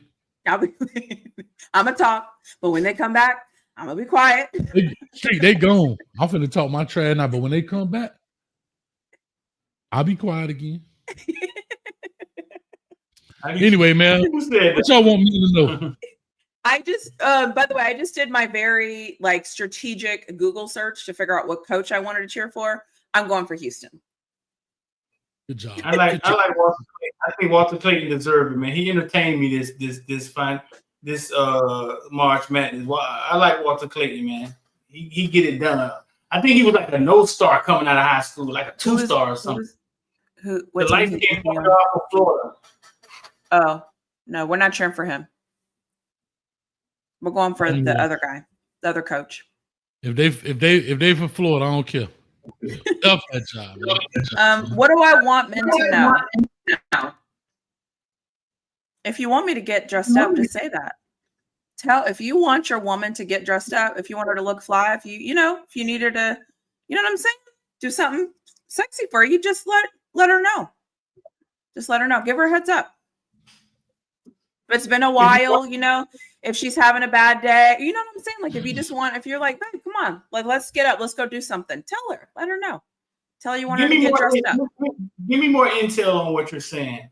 What are you saying? Like, let's say it's been like 2 weeks and you just remember that one time y'all were like, we don't want to see you with a bonnet, with your hair like not done. You don't get to see her, like dressed up and ready to go somewhere. So if you want that look, let us know. Say something. Hey, babe. Hell no. I ain't going for it. Oh, works for me. I'm finna add light skin right now. You want to know why? Because for some reason. Can you do your nappy hair? I mean, don't say that. Don't say that. No, can I say this? For some reason, the men need to always let the woman know what he wants. But the women. No, I'm saying, but if that's something that you want. No, right. But for the men, we're supposed to know what the women want. But for the man, it's okay to just tell her what you want. But why can't y'all know what we want? When I told you I want it. I have an answer. I gave him that answer a long time ago. He don't listen. I ain't listening. I'm hard-headed. Kiki gave you the answer too. Men don't communicate. If you come from a place of non-communication, okay, and you don't communicate, I don't actually know that's what you want because you really don't communicate it with me that you want that thing. It's kind of like if we get in an argument and you ask me what's wrong and I'm like, nothing, and you know something's wrong. And then if you don't ask me again what's wrong, I then look back at you and I'm like, why didn't you ask me again what was wrong? You knew I had a problem. Why didn't you ask me? Have we all been there before? Yeah, that's a woman special. Yeah, because men ask the one time, right? And for a man, if I ask you one time and you don't give me an answer, I'm not asking you again. You'll tell me, you'll let me know. But if you know your woman, you're going to ask her, you're going to give her some time, and you're going to circle back. You're going to be like, I know something's wrong. Hey, the circle back usually helps. Put it in the back room, because it actually made sense to her, right? You see, she actually made sense to her. But but here's what we need to understand in the situation, right? If something makes sense to me as a woman, okay, that means that's what makes sense to women. Doesn't mean you have to like it. It just means you have to know that that's how we see it, right? Because that's what we're working on here. Because we've got to communicate better. But that's it. We always have to see what y'all want, but you want us to tell you what you should do for us. No. This is a we. We're working together. We're working together. I can't wait to go. Street, I'm gonna let you go first. But we're working together. It's not. But I think that's the problem. Let me into y'all puzzle mind. So when we asked the first time, hey, something wrong, and you say no, right? You say no, right? That's in your mind, right? You're saying he knows something's wrong, but I'm not going to tell him until the fourth time. That's a really good question, because I think you're seeing it as I'm intentionally not telling you because I want you to come back and ask me. It has nothing to do with you. It's everything to do with me and just not being ready to actually talk about it yet. Well, say that then. You talk about terrible communication. But you can't tell me. You can't. That's not how this goes, because you don't get to tell me how I need to handle something. So can I ask you a question? I just want to ask this question. You say men are terrible communicators. Okay. But when a man asks you what's wrong. Did I say that y'all are terrible communicators or that y'all don't communicate? That's not the same thing. Okay. That's not the same thing. Okay. We don't communicate. Okay. But in the same breath, we're saying, hey, baby, what's wrong? Nothing. We're supposed to know what you just told us is because you're not ready to talk. And instead of you just saying, you know what, I'd rather not talk about it right now. That would send me back around the loop to ask you later. But if you say nothing, then I take it out. That's what you mean. Why not say, you know what? Hey, right now I just don't want to talk about it. Maybe we could discuss it later. I'll move on, let you have your space and time, and then I'll circle back at some other point in time. But if you tell me no, and then you're expecting me to come back later. Because she's a smart woman. She understands that. She has to tell us why they don't say all of that. Because a lot of times the problem is you. And I'm not ready to voice what it is yet, because I also know if I come at you wrong, or if I come at you with the wrong tone, or if I come at you and I don't have it ready to say yet, it's going to come off wrong and we're going to be arguing. So a lot of times it is, I'm actually pissed off that I just told you not to freaking wash the dishes that way, and you wash the dishes that way and there's water all over the place and all da. But in that moment, I don't want to get into it. So I'm going to back out of it. And I'm letting it ride until I'm ready to actually communicate effectively. And then I will communicate. So if he walked up to you and be like, okay, we'll talk when you're ready, kiss you on the forehead and slap you on the ass, would that fix everything? That's actually not a bad response. See, that's actually not a bad response. You learn. Just stop. They don't know. They don't. And at all times we have to be taking the lead. Because they don't really know. I don't know. I don't believe that to be true. I think when you're in a relationship with a man, you always are managing his ego. What? Because let's say my issue is I don't like that the way that you talk to me in the morning. I'm making this up. I'm just making this up. Okay. I have to make sure I say that correctly, because if I don't, I'm going to get the reaction Hayes is giving me right now. I don't want that look. I don't want that reaction. I don't want the puzzled look on your face. I don't want to see the what or the huh? Are you talking about me? No, I didn't. What? I don't want any of that. So to avoid it, I say, no, I'm good. And then we go on. So you so don't how- get right. So then you get the. So then you get the, then you get the, hey, can I talk to you about something? And you're like, oh, what does she want to talk to me about? And then here it comes. And what's happened is we've tried to think of a good way to say it and go through our brain. And so when it comes out, we try to say it very very. You're much not good communicators then, because you can't figure out how to just tell a guy, I'll talk to you later. But see how you missed the point of the reaction of your face that we actually don't want to deal with. No, the reaction I gave you was because I'm confused. Here's the perfect example. I can't tell you. You're always confused. Yeah, because I can't tell you. No, listen to me.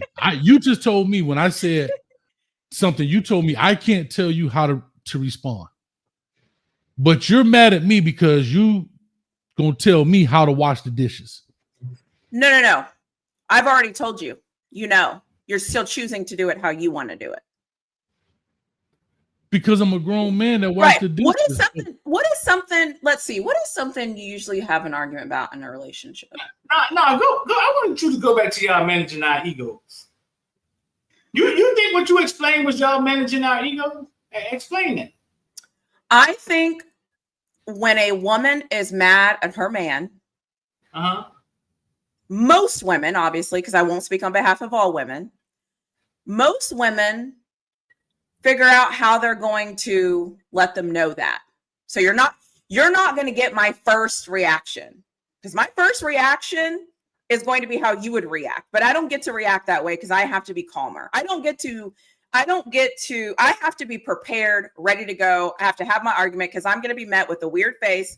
And what are you talking about? Or what do you mean? I don't do that. Most times. Okay. So I have to know whenever I have a conversation, I need to come prepared for the conversation. So I'm going to have the conversation when I'm ready to have the conversation. See, but that's just it. You don't like the way I talk to you in the morning. So instead of all that, how about let's just not talk in the morning? That solves everybody's problem. Yeah, that's great. But I think the reality of relationships in life is it doesn't always happen that way. Sometimes the bill has to get paid. Sometimes somebody has to go leave for work. Sometimes somebody has to go out of town. Somebody has to go take the kids. Somebody has to go figure out which car we're going to drive. Somebody has to, if it was that easy, great. But it's not always that easy. That's the issue. What would be a perfect reaction to you saying, I don't like how you talk to me in the morning? Give me the perfect male reaction in your mind. Just, okay, what do you mean? Calm, you see how calm that was? Mm-hmm. That's it. No emotion. What you just said when I said I don't know what you're talking about. But you see how he's reacting versus how you're reacting? No, I'm saying I don't know what you're talking Do you about. know why we react like that? You know why? Why? You know why because I think I know how I am. A lot of times in my life, we do so much to make you guys comfortable, right? A lot of times, open the door, pick this up, pull that out, jump in it. You want a soda? Run to the store to get the soda. Like, I do a lot of stuff to keep her comfortable, right? Like, yeah. And then when you wake up and say, I don't like how you talk to me in the morning, right? The first thing comes in our mind is kind of like, God damn. Yeah, how much I do to try to make you comfortable. That's fair. You have found something that you don't like.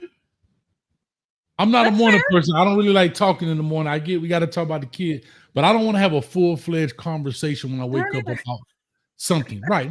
But I'm talking about, if you know I'm not that, I mean, if you ask me, hey, babe, what car we taking? And we taking the Bentley, I can answer that. But if you say, hey, do you know I did that?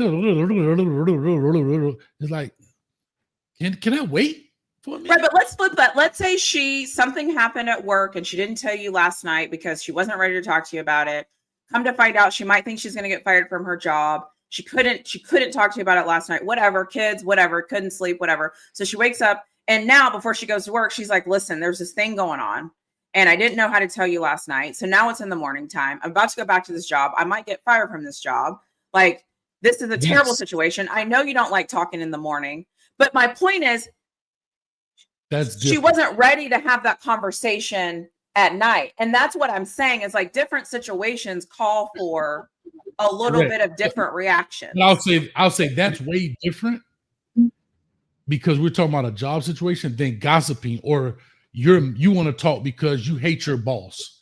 And I've heard this story. Can I just say something? Can I just anytime I have a conversation with you guys, I'm never talking about gossiping. Ever. It's always about some real, like, I would never, like, I don't know how else to say that. Well, I think what he means is just rhetoric. You know how sometimes you see your husband and you just start talking about your day? It was the Walgreens today. They didn't have any paper towels. That's what I'm talking about. Like, man, I don't want to go to work today because I can't stand Sally. She be doing this. I think you have to know your relationship, though. That's what I'm saying. It's like every situation is different. Anyways, what about y'all? He said the game's tipped off.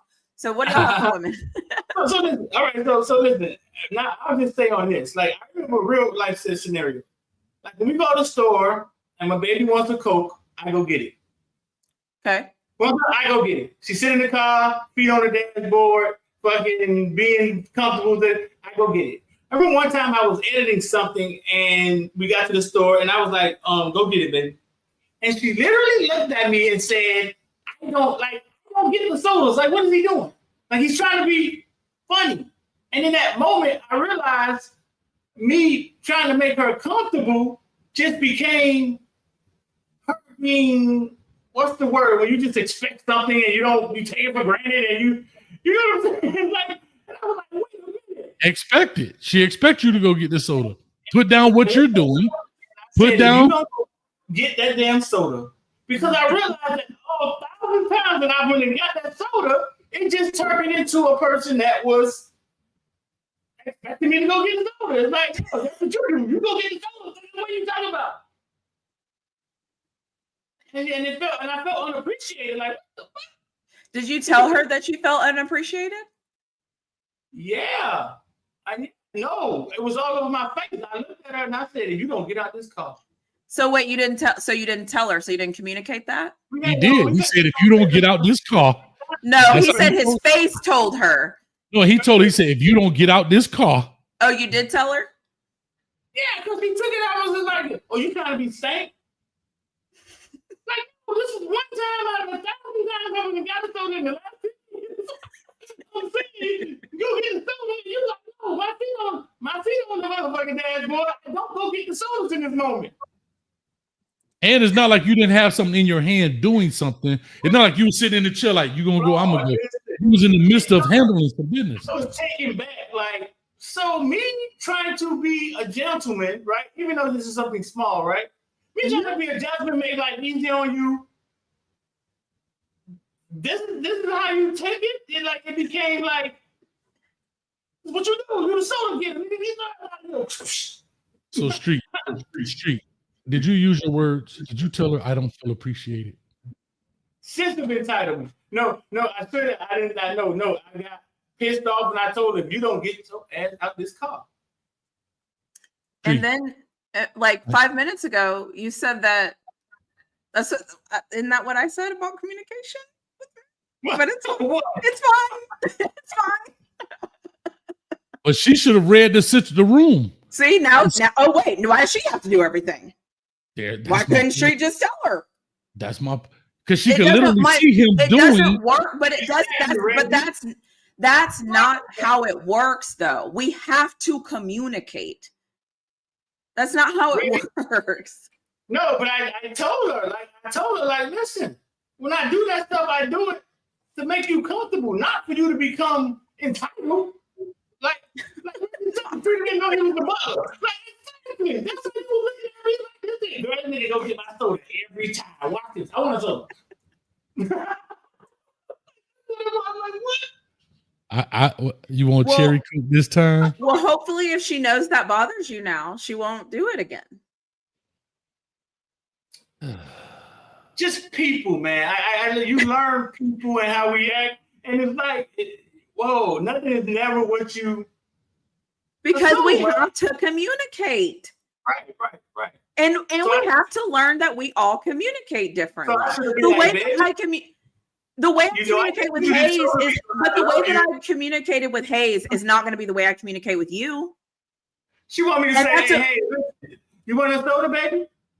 You know I go get these sodas because I love you so much. Maybe she might need that though. She might need that. She might need that. I don't know, bro. But Street, how many times have you and I communicated and you've said to me, you don't have to say all that when we're talking, just tell me the thing. And I'm like, oh, okay, my bad. Because with you, I'm communicating differently than I would for somebody else that's like, wait, what are we gonna do? How are we gonna do it? What do you know what I mean? You're just like, what is it?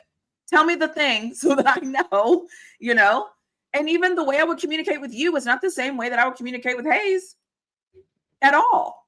And there's nothing wrong with either one of you. It's just my point is you have to learn that, and I think learning that is okay. That's my point. Someone asked Rita, when was the last time she got her own soda before that incident?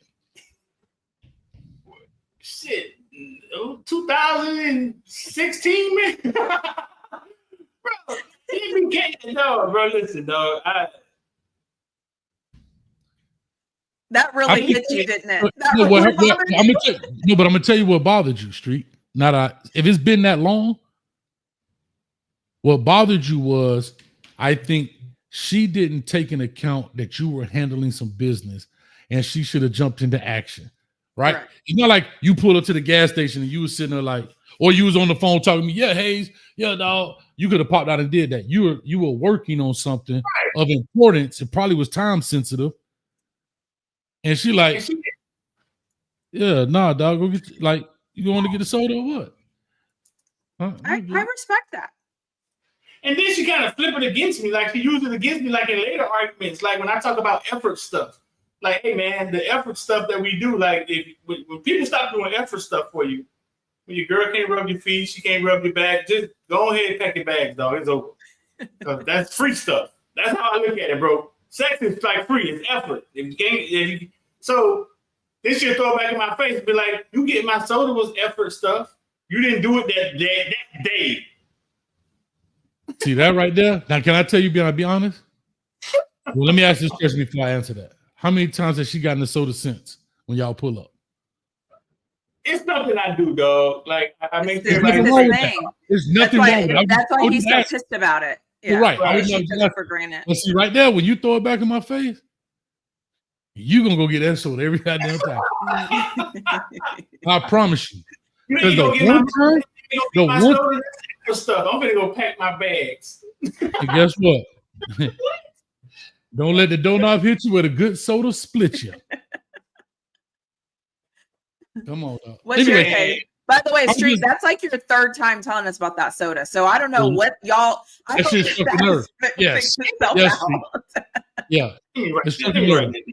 No, because but the problem is, but I think your point though is the point of what I always say about relationships. You have the same arguments over and over and over, just different ways. It's the same thing over and over.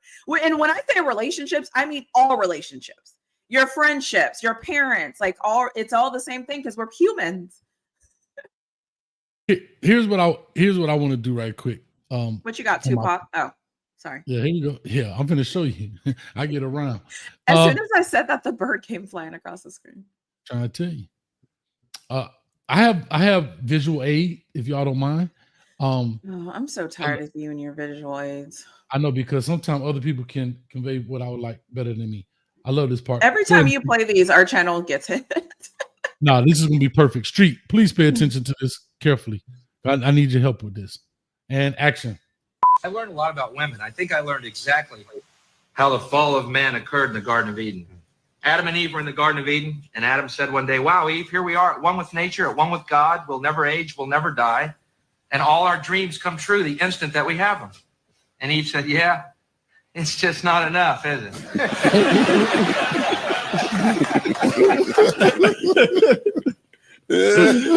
No, that's not funny.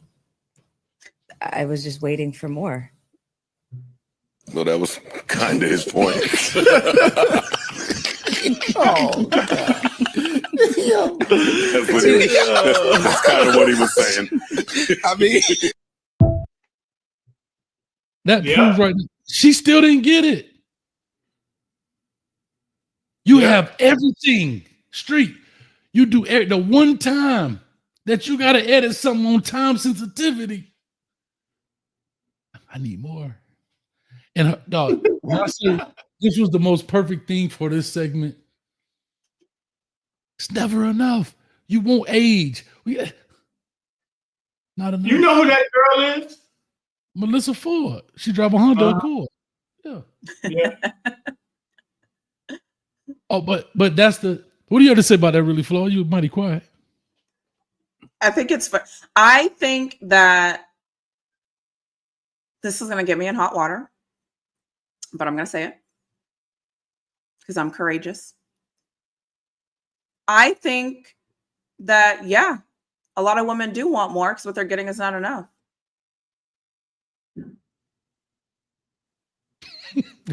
Prove my point. Yeah. So I'm fortunate where I don't feel that way. I don't feel that way, but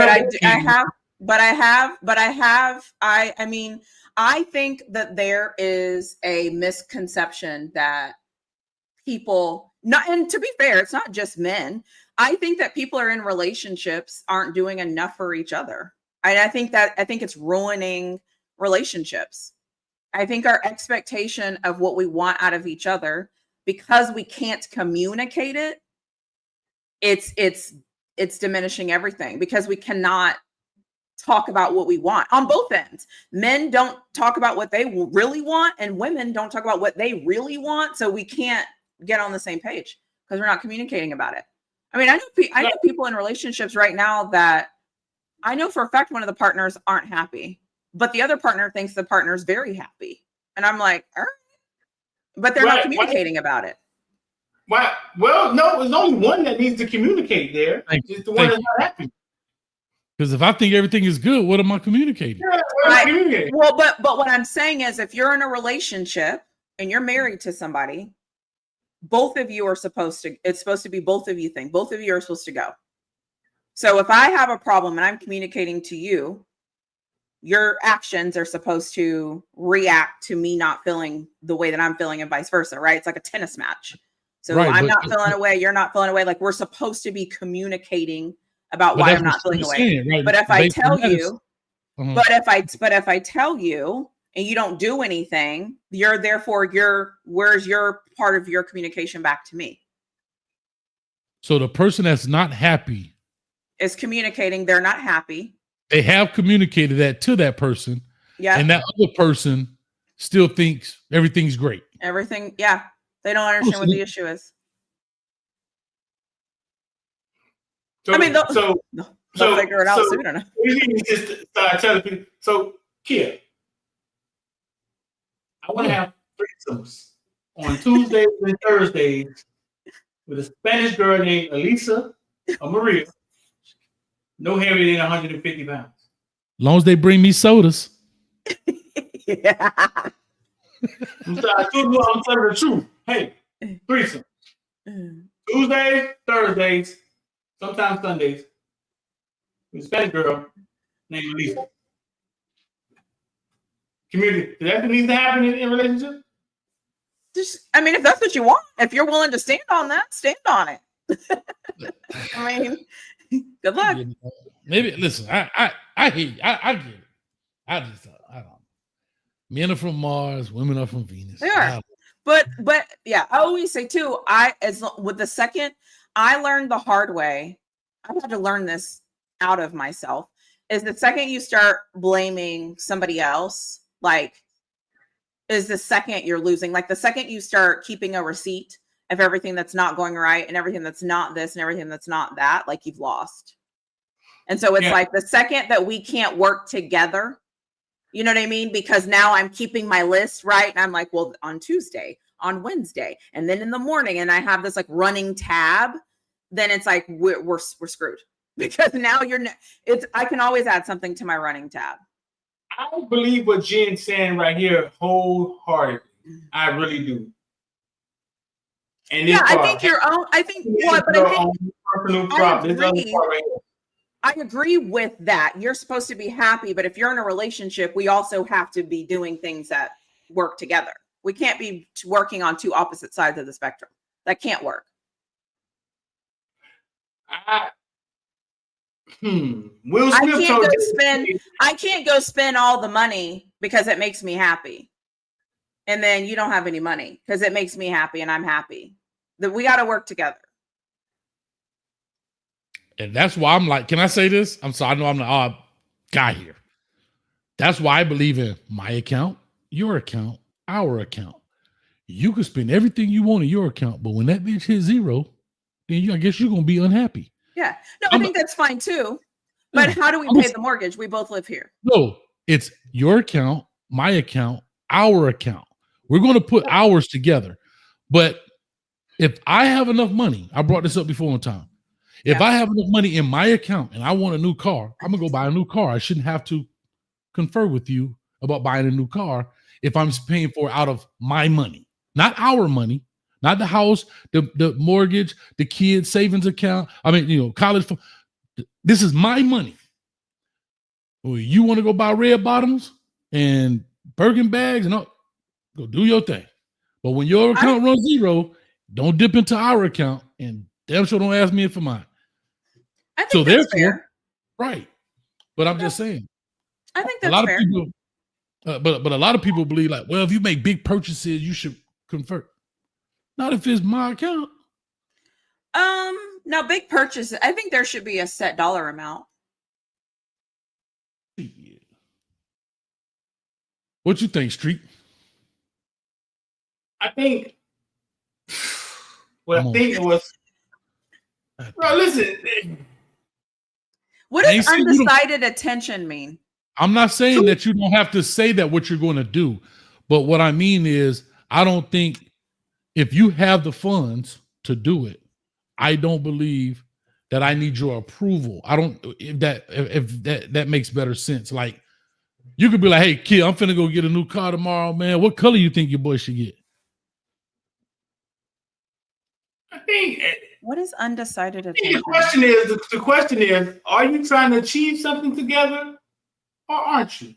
And I think a lot of people pretend. I think they hide things. I think it's it's like a facade. Like really Flawed just said it. Like it's a lot of unsaid things that goes on in relationships. Are you trying to achieve something or not?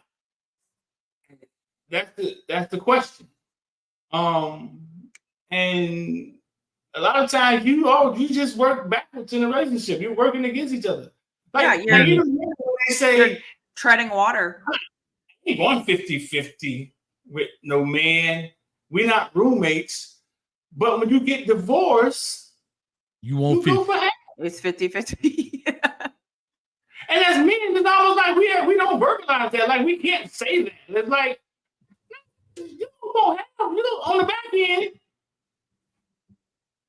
That's a good point, actually. It's an excellent point because they always want more. They always want more. Women do stuff like that all the time. Listen, it's my body. I don't have to have an abortion.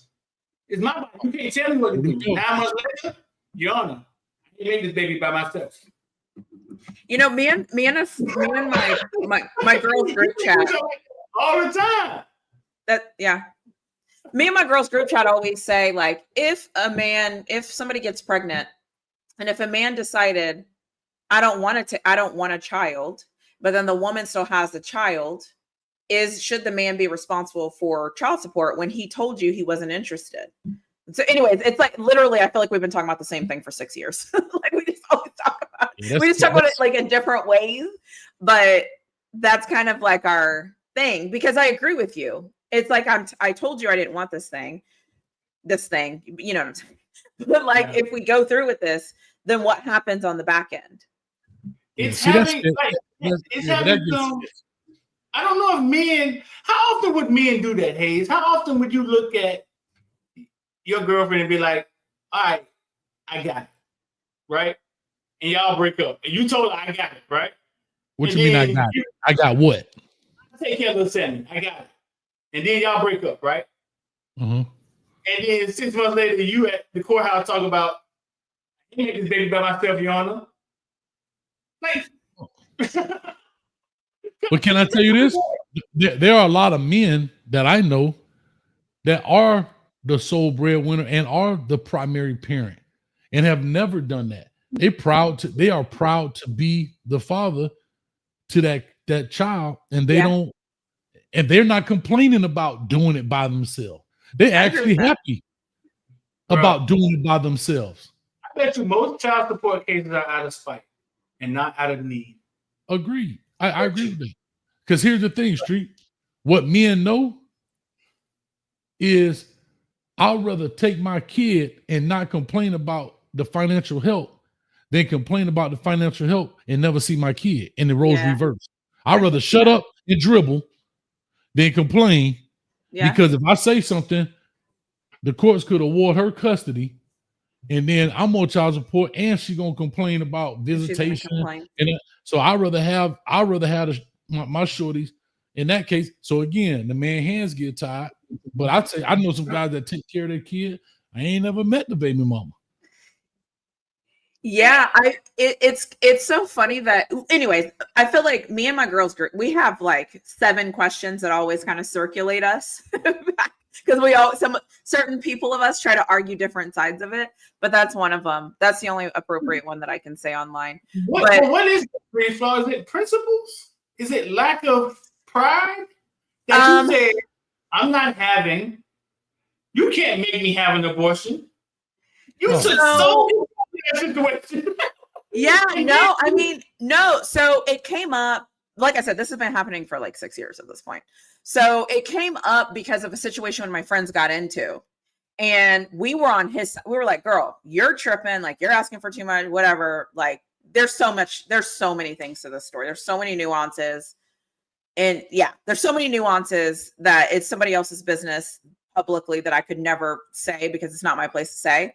I think I actually signed an NDA. Anyways, it doesn't matter. But the whole point is we always kind of go back to this, like, who's right, who's wrong. And then once you know a little bit more information, you change your mind. And then once you know a little bit more information, you change your mind. It's just like one of those situations. Do you ever have those situations with your friends where you like, it's the thing that nobody ever agrees on, but you keep talking about it over and over and over? That's kind of where we're at. So Here's what I'll say about that, Street. I'll just one thing about, and I get the premise of what you're saying. I totally understand it. But I think the whole abortion thing is a personal deal. Like for me, Oh, okay. I would never have an abortion. That's just my personal belief. I'm just being honest. I would never tell someone. That's just me. We're getting deep. This is deep. No, right. And I'm trying not to go, but I'm just saying I would. But I totally understand what Street is saying. Is that I'm saying I don't want to have the child. You saying I don't need you, but when the child born, now you want me to be a part financially. Right. I always believe it take two to tango, right? You, if that's the case, you were irresponsible when you went down the tunnel of love, and this is what happened. I just call it like that. So with that being said, I just you understand what I'm saying? Like with that being said, it's just what it is.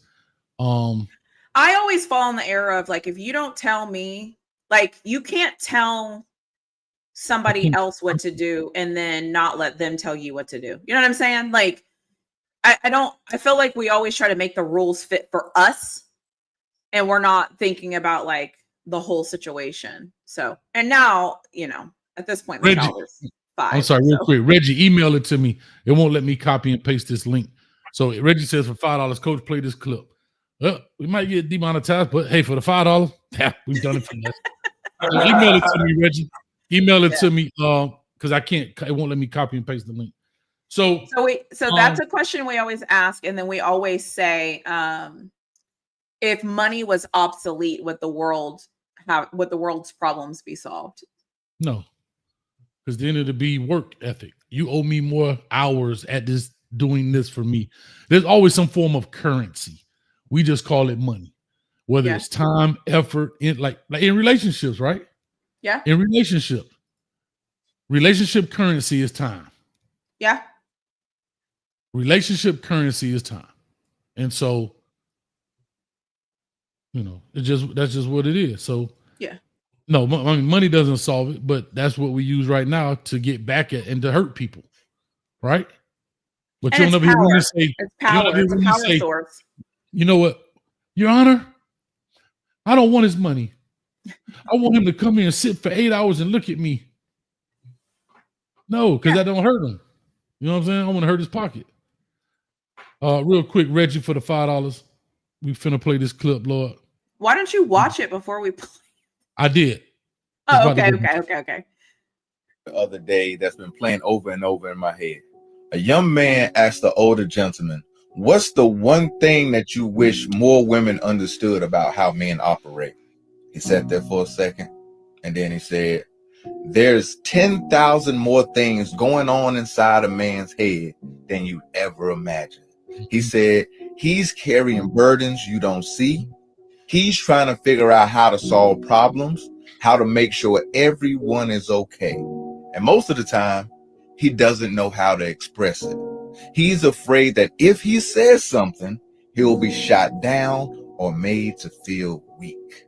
I saw a video the other day that ego. So play that again. Melissa Ford. The thing I said I was trying to manage at the end. Play it one more time. I will, but I will say this. We actually brought this up before on the show. We talked about that. Yep. Men are carrying so much. So then let me ask. Okay. So I want me to play it. I'll play it again for those that missed it. That's been playing over and over in my head. A young man asked the older gentleman, "What's the one thing that you wish more women understood about how men operate?" He sat there for a second, and then he said, "There's 10,000 more things going on inside a man's head than you'd ever imagine." He said, "He's carrying burdens you don't see. He's trying to figure out how to solve problems, how to make sure everyone is okay. And most of the time, he doesn't know how to express it. He's afraid that if he says something, he'll be shot down or made to feel weak." I saw a video the other day that's been playing over. So then can I ask a question? And I'm trying to say this the right way so that I don't trigger anyone. Okay. I'm the woman on the panel. I'm totally aware. Whenever he says he doesn't want to be made to feel weak, what is that? Like what I know how I'm hearing it. How would you explain that to me? Like, what does he mean by made to feel weak? I'll give you my answer. First of all, is he doesn't have a solution, right? He doesn't have a solution to a problem. He can't figure out an answer, right? And he doesn't know, right? Because men typically are problem solvers, just like he was saying. I'm here to solve problems. When like remember I said this saying, if you don't want to solve problems, don't put your feet on the floor in the morning. That's how we think. That's how I think. I stay in the bed. Ain't no problems happening in the bed. But when I put my feet on the floor, it's time to solve problems. In essence, it's figure of speech, not literal. So we got echo history. So I'm saying that to say, what that means is, if he doesn't have an answer, you as his lady, or he goes to you and say, baby, I don't know how to pay the rent this month, the mortgage. I don't have enough to send the kids on the field trip. I don't, blah, blah, blah. You are looked at as the provider in essence, and now you can't provide. So if you can't provide, now that means you are weak. And that's how the perception. That's how you take it. That's the perception. Street, do you agree with that? I mean, a simple way to say it is nobody wants to hear a man complain. True story. There's no place for that. Like, there's no place for a man complaining. So if you do complain, that is being weak? Is that what you're saying? A sign of weakness, or it could be interpreted as weakness. Yeah, nobody wants, like, who does a man go to talk to complain, talk about his problem? Boy, I gotta pay taxes this week, gotta pay child support, gotta pay. That's a lot. You know what they say to men? Should have had a baby. Should have put on the rubber. That's what people say to our problems. Or suck it up, right? Just like when little boys cry. Shut up crying. You a boy. Yeah. It's the same thing when you're trying to solve issues. I guess I'm just trying to understand the weak. For example, here's a perfect example. If a man start opening up to you too much, right? If he starts opening up to you too much, right? To women, it starts becoming like, damn, period on her. Like, what's wrong with him? Like, men don't. He always complains. Who taught you that? Lord, I'm telling you. Listen, y'all actually have a saying called real men.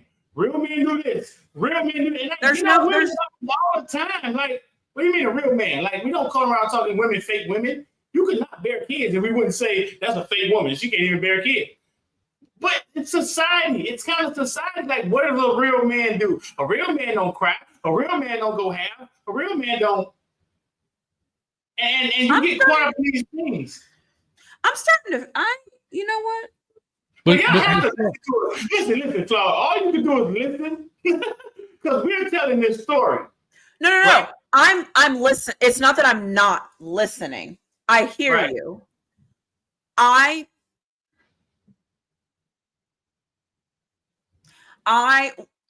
hearing what you're saying. I'm also acknowledging what you're saying. And I actually think you're probably 100% right. And when I say probably, it's because I'm not a man, so I can't say you're 100% right. You know what I'm saying? So you're like, if I was telling you about how a period felt, you'd probably be like, yeah, that's probably how it feels, Flop. You're probably right. Like, whatever, right? So I agree I'm not saying I don't agree with you when I say probably. So you are telling me how you experience it, what you go through. I'm not taking that away. Period. Right? That's that. I agree with you. You got that. Cool. I guess where I'm coming in as the person that's supposed to be supportive, or the person that's supposed to be loving and all the things, right? If you're telling me that no matter what I do, no matter how supportive and how I never judge you for crying or needing help or needing support or feeling weak or whatever, right? If you've never gotten that, I don't see it's coming from somewhere else. Does that make sense? Yeah, but it does. Yeah. It's society, right? But let me say this. Because no, but I just want to say this part. So earlier, Flaw, when you said you came in, you didn't want to talk, so you just say no. If a man does that, and then you come back later and says that, and he come back and say, yeah, I'm upset about X, Y, and Z. You know, a lot of women be like, man, that's a bitch move. But for a woman, it's because you weren't prepared to talk right then. You want to get your thoughts together and get all that stuff, and then I'll come back and talk about it. But if a man be like, nah, I don't want to talk right now, and then he come back, right, and say, you know what, Flaw, I don't like the way you did such and such, and you just say you're responsible, but you told me there wasn't nothing wrong. In your mind, and I'm saying yours, I'm speaking generally here. Mm-hmm. Damn, dog, that's a bitch move. Yeah, like a bitch right now. Only women do that kind of shit. I'm just saying to you. Interesting. Okay. There are certain things we joked earlier, right? I see how that could be frustrating. Right? Imagine if you know, for example, you want a guy to say when you come in and had a rough day, baby, I see how that could be frustrating. Remember, we joked about that. Yeah. But imagine on the men, flip it around to the man, and he come in and he like, man, I'm at work today, man, and I need to get this. And you like, yeah, baby, I see how that could be frustrating. People don't have that experience. Interesting. It shows that sign of weakness because you don't have answers, you don't have solutions, you haven't figured it out. And back to what Street was talking about, real men do this, real men do that, real men boo boo boo. But like you said, because you can't have a kid, don't mean you're not a real woman. I need to call my dad and tell him thank you. Yeah, for sure. Because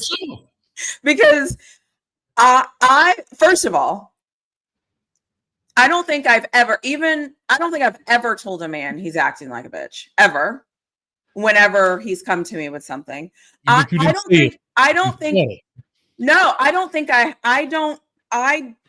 don't go through life experiencing some of the things that you all are, even in my relationships that didn't make it, even in the people that, you know what I'm saying? Like that's what I'm saying. Like, I kind of feel like I'm learning here because I haven't had these experiences. And I'm not, and I feel like as I'm sitting here, there's people that will often tell me issues and concerns and things they're having, and it comes from men. And that's why I'm like, for me, like I have men that tell me stuff all the time. But they're not in a relationship. But they're not in a relationship with you. They're looking for it. But just like we talking, right? We're not here to impress I'm talking about when I have been in relationships. Like I haven't had this. What y'all are saying, I honestly haven't had this experience. But I think it's because I was raised by a man who set a different standard. And so I think my experience and like the men I attract, because like I dealt with my knucklehead, you know, but most of the men that I attracted were men that I was like, listen, like we got to communicate, we got to talk. I don't know if that makes sense. Yeah, but you have to remember, so you're taking you, right? I always say don't make the exception the rule, right? No, so but that's why I'm asking questions. No, I'm trying to learn. So I'm saying, so think of it outside of the really flawed brain then. Think of it from the masses, from that standpoint. But that's like you telling me to think about what it would be like to be a Miami Hurricanes fan and not have won any championships of any kind from 2001. I don't have that experience. So how do I? You do have that experience. It was won. No, but it was prior to the last championship y'all won before Mac. Yeah, but we've won like Big 12. But we won we were winning like Big 12 championships and stuff since then. I get it. I told, and that's it. So to your point, and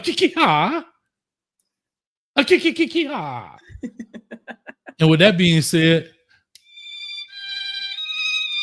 see, and that's I think. Let me read the chat. Let me read the chat.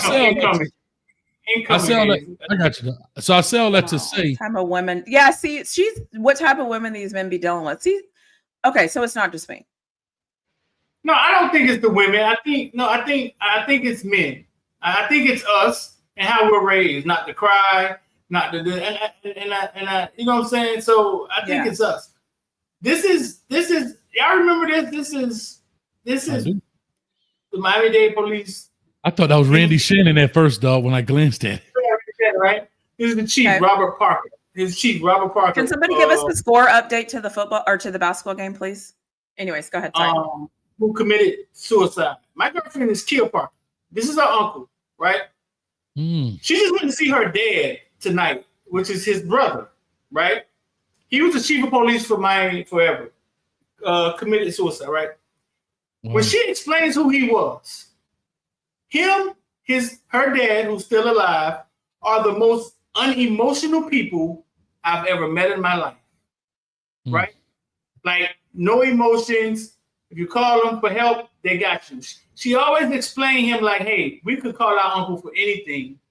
Yeah. And he has. Right? You know what I'm saying? Anything. And he had an answer for it. Whether it's money, he had you. He was there for everybody. But I remember sitting in the car with her when she got the phone call and she looked at me and said, they said they found my uncle dead. Like, by suicide. And you ask yourself, like, how does somebody that strong, right? Like, how does somebody that strong just go out in silence like that? And it's because of what we're talking about, right? Like, as men, sometimes we want everybody to be comfortable around us and we don't want to inconvenience anybody. To the point where you're just, yeah. I think so. It's almost like therapy. Let me change my question. I was just gonna say, let me. So, do you all think that if women knew what it was really like to be a man, if I'm saying that right, or no, not what it's like to be a man, the things and thoughts and feelings that men experience, do you think it would help? Do you think it would help just the way that we see men, right? Because people always say to me, oh God, you're always defending men. You're always defending men. And I'm like, it's not that I'm defending them. It's just, if we know certain things, we have to do a better job communicating it, right? So like, for example, if I know I'm better at communicating something than you're better at communicating something, if I know that, it's my job to make sure I'm communicating the thing that can help you, right? And so you kind of have to know your positionality with things. So I'm starting to wonder, is it I say this, I feel like every week, but is it just like a total myth of like understanding and communicating of like what we need? Because it seems like we're just missing it. Does that make sense? Really, Flaw, you were raised, I'm gonna keep going back to this. You were raised by your dad.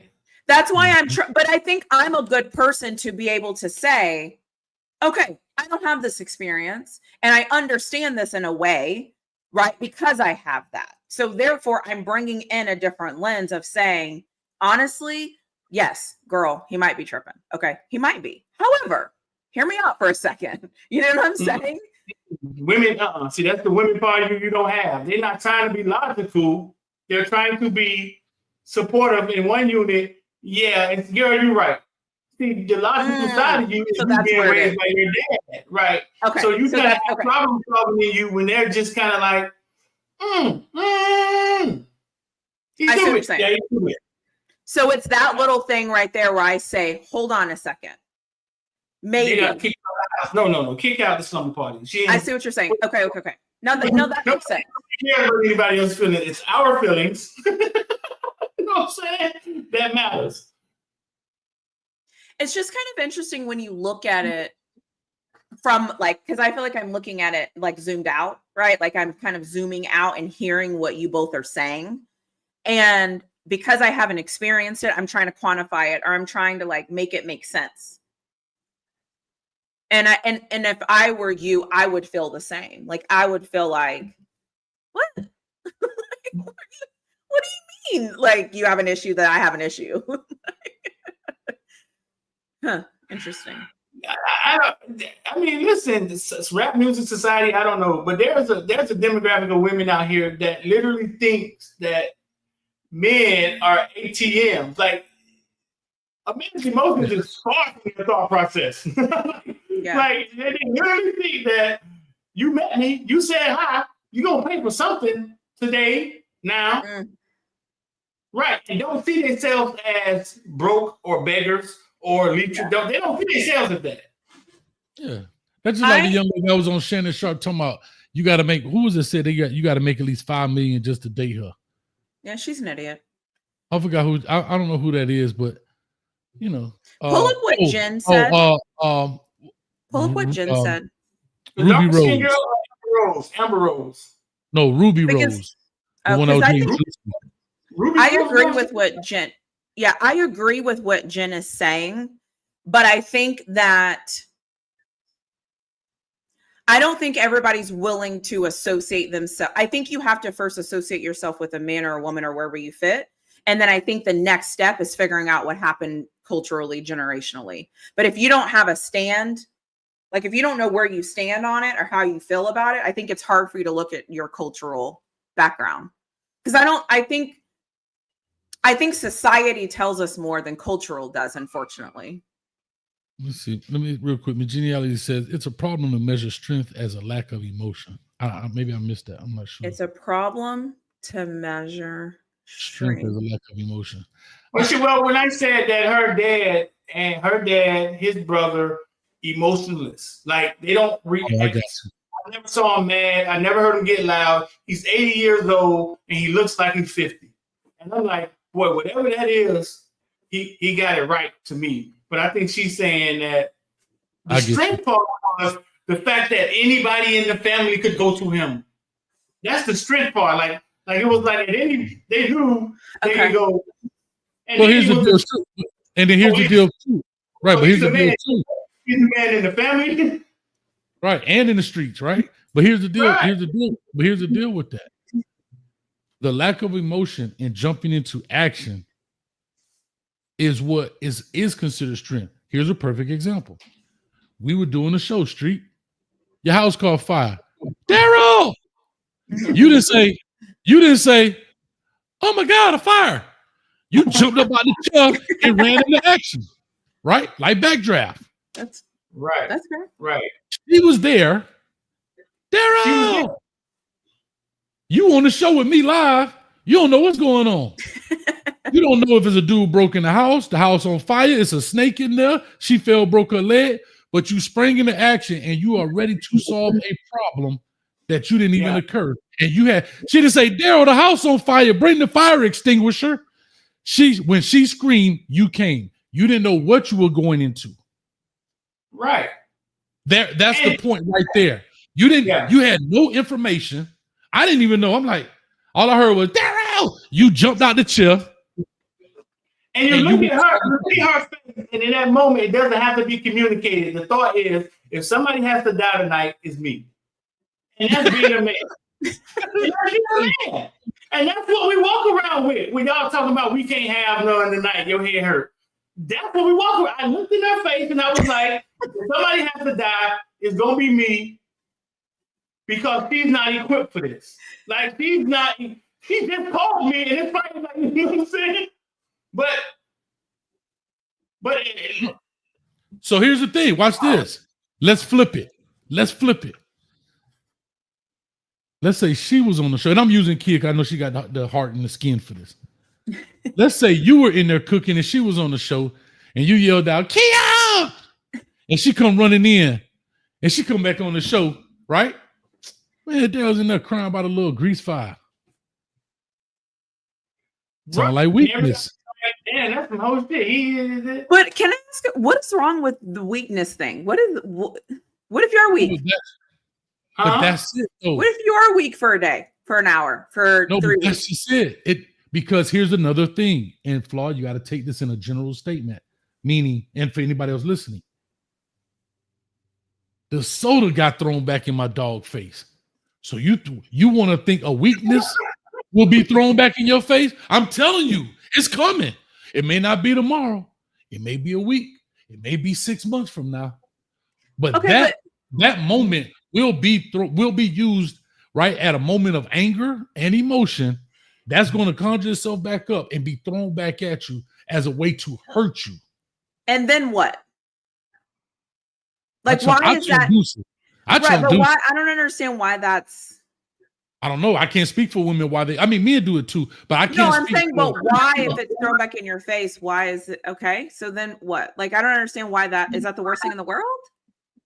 Yeah, we're men. We're not supposed to be. Okay, it's the same thing. Like, okay, let me give you one for women. We're men. We're not supposed to be like weak. Like we. You know what I'm saying? It's something that bothers us. I guess it's like saying, "Hey, your edge is missing." Yeah, your edge is supposed to be there. It's embarrassing when you're not at the edge.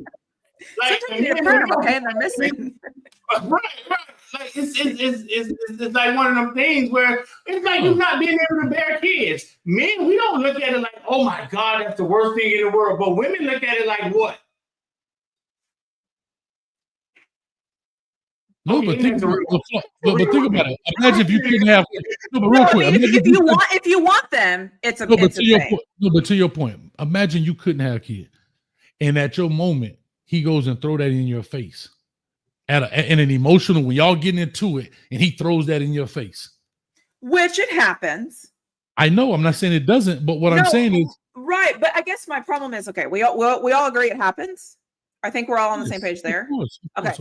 I think where we part ways is where I'm saying, okay, like to me, that's not like I can think of probably 10 worse things, but it sounds like you all are saying, no, that's the worst thing. Is that right? That women can't bear kids? no. She's talking about throwing things back in your face. No, it's not. That's not just the worst thing. That's not. No, we're not talking about. I think it's equivalent to a woman that can't bear kids. No, that's watching her friends bear kids, watching his new girlfriend bear kids, and it's like we don't know what that feeling is, right? That's not what we're talking about. We're just talking about we're just talking about once the weakness, right? So we've all agreed with the weakness thing being a thing, right? What I'm saying is on a scale of like the worst thing that can possibly happen to this isn't that bad, we'll move on. Where does that fit on the scale of things? When it throwing back in your face, where does that fit? Is that like the worst thing that can happen? Or is that one of those things where it's like just enough to where I never want to talk to you again? No, that depends on what it is. We like, for example, for her throwing a soda back in his face, that's on the bottom of the fucking scale.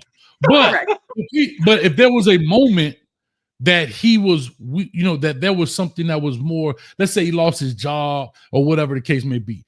The throwing of the face is not where it falls on the scale. It's what you're throwing what makes the what. Okay. It's not the throwing in your face. It's what you're throwing back. Like if she throw a soda back, whatever.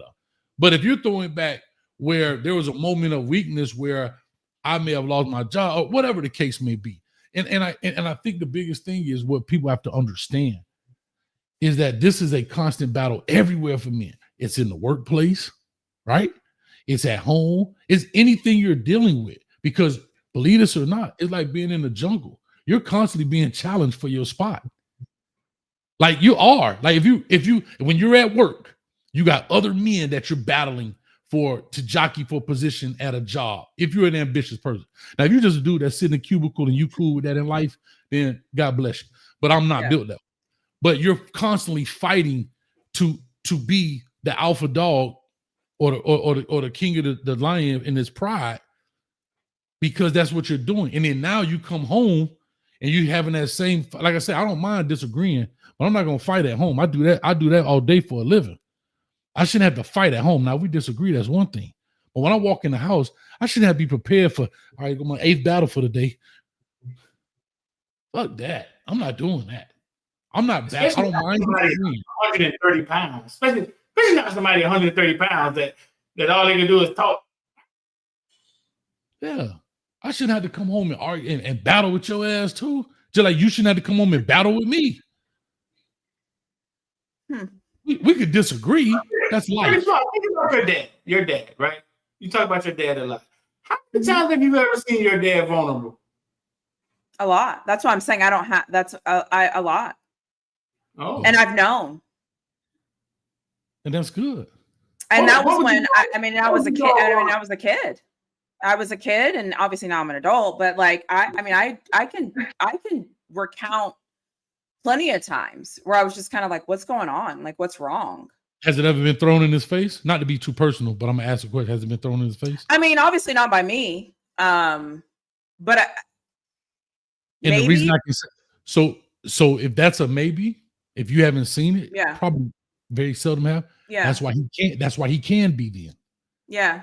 I guarantee if it was thrown back, maybe mom threw it back or whatever the case may be, he would stop doing it because that shit already hurt. Right. Yeah. Right. And that's the thing. And that's why I always say, like, and let's be honest, that's why I like having these conversations on Monday nights, because I feel like it's just like gaining a different perspective. He's going to become yeah. Yeah. Of what you see. But that's one of those things too, where that's why it's like, I know I've heard that cry. I've seen that struggle. I've seen the pain. I've seen the vulnerability. I've seen the agony. I've seen I don't know what we're going to do. Yeah. Like, I mean, there were times where he would be like, listen, y'all, like the lights might get turned off on Wednesday. Okay. They might get turned off on Wednesday, but we gonna get them back on Friday. Okay. But if they get turned off, like, here's some, like, yeah, I mean, that. And imagine if your mom was be like, your dad's a loser. He can't even keep the lights on. You know what he would stop doing? I'm saying, you know what he would stop doing? He would stop telling y'all. And when the lights go up, then he'd start lying. But honestly, blackout in the neighborhood. But honestly, that's not true, because we always had his back. Your mom was there? Yeah. I mean, they had to figure something out. Like, somebody had to take another job. Somebody, like, you would hear this from your dad? You would hear this from your dad? Or you was eavesdrop? You would hear this? Your dad was actually... I distinctively remember, so this is kind of like childhood trauma, but I distinctively remember when I was 13, our house flooded. And where the house flooded, in the one spot where there were like all of our like family photos and all the stuff, all like the photo albums were getting ruined, but the house was flooding and we were kids, like we didn't know what to do. And so I remember when my dad came home, my dad got there first and he was like, what happened? And we were like, I don't know, it just started the toilet, whatever, right? We were like, it just started flooding. Then my mom got home and we were like, what are we going to do? Because all of our pictures were ruined, all like furniture was ruined, and we couldn't afford to get new stuff. I'll never forget this. That night we stayed up, we lifted up all the carpet. It was wet. We couldn't afford to have somebody come out and fix it. So we got out of the carpet. Our hands hurt, all the stuff. And then that night, like, we sat down and my parents were like, listen, because this happened, like, we're going to have to think about some things. Like, so we're going to have to do sandwiches. My point is my parent, like, it's kind of weird I'm saying this because I didn't feel this way growing up. My parents talked to us more than I thought they did. And I thought that was everybody's experience. So as an adult, I'm realizing that was real, like that was real stuff that was happening. And so for me, like now as an adult, some of the things that happened to me when they were a kid, like didn't happen to me as an adult, but I can now relate to when people are telling me stories. I'm like, yeah, I know what that feels like. Not me. Yeah. That is very unique, because usually it's embarrassment that goes with that. The kids never hear or never know why. But then sometimes when you ask ChatGPT questions, yeah, why do people always do this? So why ChatGPT always says back, be careful with generalizing everybody. And what really flawed this proves is that we always say, oh, black women like this, Spanish women like that, or men don't do this. And she just explained like just a totally unique childhood. That she's the exception, not the rule. Right. Right. Well, and it's because and it's because my parents my parents were raised.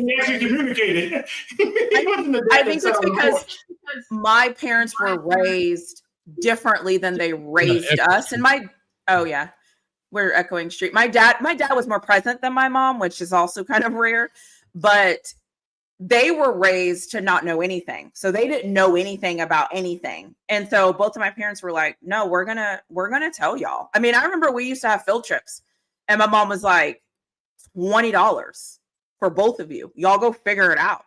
Like we had $20, like, and we weren't getting any more money. That's what you had. And anyways, I guess my point in saying this is like, yeah, we knew when dad's payday was. We knew everything. But see, but again, you're the exception and not the rule. And that's when we have a lot of conversations. Now, again, we speaking in general here. The reason you can talk in general because the masses fit within that bell curve of stuff, right? True. That's true. And that's what happens. So when a lot of times when we're talking and having these open conversations, you're speaking to the people in the middle of the bell curve. You're not speaking to one end or the other. You're speaking to the 98% in the middle, right? Yeah, right. And there's the problem. So even when we have sport conversations, this, that, and the third, right? Yep. Like, I'll tell you this. I give my mama credit. I ain't never had the lights cut off. Never. I'm not trying to brag, but I'm just saying I've never experienced that. But I know what it is to have the lights cut off. I know what it is not to have the water cut off. You know, whatever. But it wasn't due to lack of payment. And everybody has their own reason. So I give my old girl nothing but love and support. Like, but I was never a me kid. I never had to have the latest Jordans and this, that, and the other. My mom would try to beg me. You need to go shop. You need to get this. I'm like, no, mom. Because in my mind, watch this. And my father passed when I was 3. I always wanted to take care of my mama. Yeah, that's different. She never. I couldn't say, Mom, I want to go on the field trip. Well, we don't have. Never. There was never a time. Hey, we talking about rich, but there's never a time that money was an object of lunch money or this or that or whatever the case may be. Yeah. I remember my mama didn't even have cash one time. She wrote a check. Take that to the school. Because she just didn't have the cash. Right. It wasn't that she didn't have the money. You know what I'm saying? But I say all that to say my mentality was I want to take care of her. I saw how hard she worked. I know where they came from out of the fields of Georgia, milking cows, hanging onions, rounding up horses. Mm-hmm. I know what all that was. So I always want to take care of her. You know what I'm saying? So therefore, I didn't want to be the kid that, Mama, I need the latest Jordans to keep up with the Joneses. I ain't give a damn about them people. But again, I think I'm the exception and not the rule. Yep. Right? I'm on the other side of the bell curve where I didn't have that problem. Yeah. You know what I mean? Now some people will say, "Oh, well, hey, you bougie." No, my mama paid the bills. You just you just didn't have that. And that's the thing too. And it's like when you come from a family, right? Then every child has a different experience with what's happening. You know what I mean? Like for me, it was helpful because I leaned into it and I was like, oh, okay, this is what's happening. Okay, noted. That makes sense to me. Obviously, I got older and I started realizing what budgeting and finances and all the stuff was because that's how it made me. But then I have brothers and sisters that necessarily didn't take that from it. So I feel like it really depends on, and that's like part of being like, and like I always say, and it took me a long time to get here. Your parents are literally doing what they think is best. They're doing what they think is best. And then when you get to become an adult, you get to decide, was that good enough for you? And if it wasn't, you go to therapy or you work through it or you change, you know what I mean? Or you change it or you do whatever. But it's like, yeah. I mean, and the thing is too, is I'm sure there's other 1,000 things that he never told us. You know what I mean? Like he only told us the things that I think that he thought were impacting us immediately. They were going to impact the house. They were impacting the house. We knew about it, but who knows how many things, like you said, at work or, you know what I mean? Like what other things, but we just knew. And that was what and he still says this to this day. If it impacts this house, if it impacts this family, we're going to know about it because we need to know about it. Well, because, and to your point, right. And I've always taken this from my mom. She always used to say this. She said, son, let me tell you something. You're going to pay. You're going to pay now or you're going to pay later, but you are going to pay. Right. She said that. She said, I remember coming up, her friends want to go to Big Daddy's and to the Frontier and all this, right? Mm-hmm. To the clubs. I could have done that, but then who raises you? Right. I'm going to send you down the street to Miss Mary. Who knows what's going on in that house? Right? So guess what? They didn't pay then. They paying now because now they kids jumping in and out of jail. Right? because some lady down the street raised them because you want to go here, right? Vice versa. You don't take care of your finances now, you're gonna pay later. So when you got that paycheck for them 30 years straight from wherever you work, and you went out in club, you on your third mortgage on your house. It's true. Because you didn't financially take care of it. Yeah.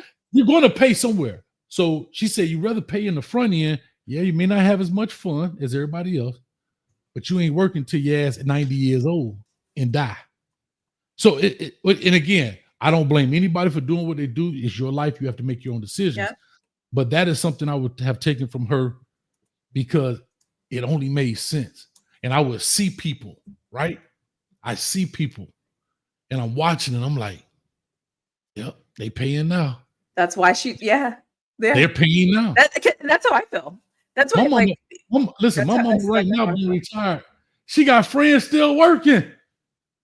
That's what somebody, one of my best friends, like a few weeks ago was like, you're so content. How are you so? And I'm like, girl, like I'm already like, listen, okay, I've served my time, right? Like I've been through all of those things. Like, you know, like yeah, credit. Like I listen, like credit. Yeah, you had to. I learned it the hard way, but I learned it. But she was the first one that taught me this. Yeah. And believe this or not, I wouldn't be able to do a lot of the things that I've done if I'd have went to the mall and got that credit card from Bird Eyes. If I'd have went to Macy's. The parents. Give the parents a round of applause. Hit the button. Oh. Man, you clap it up for those. The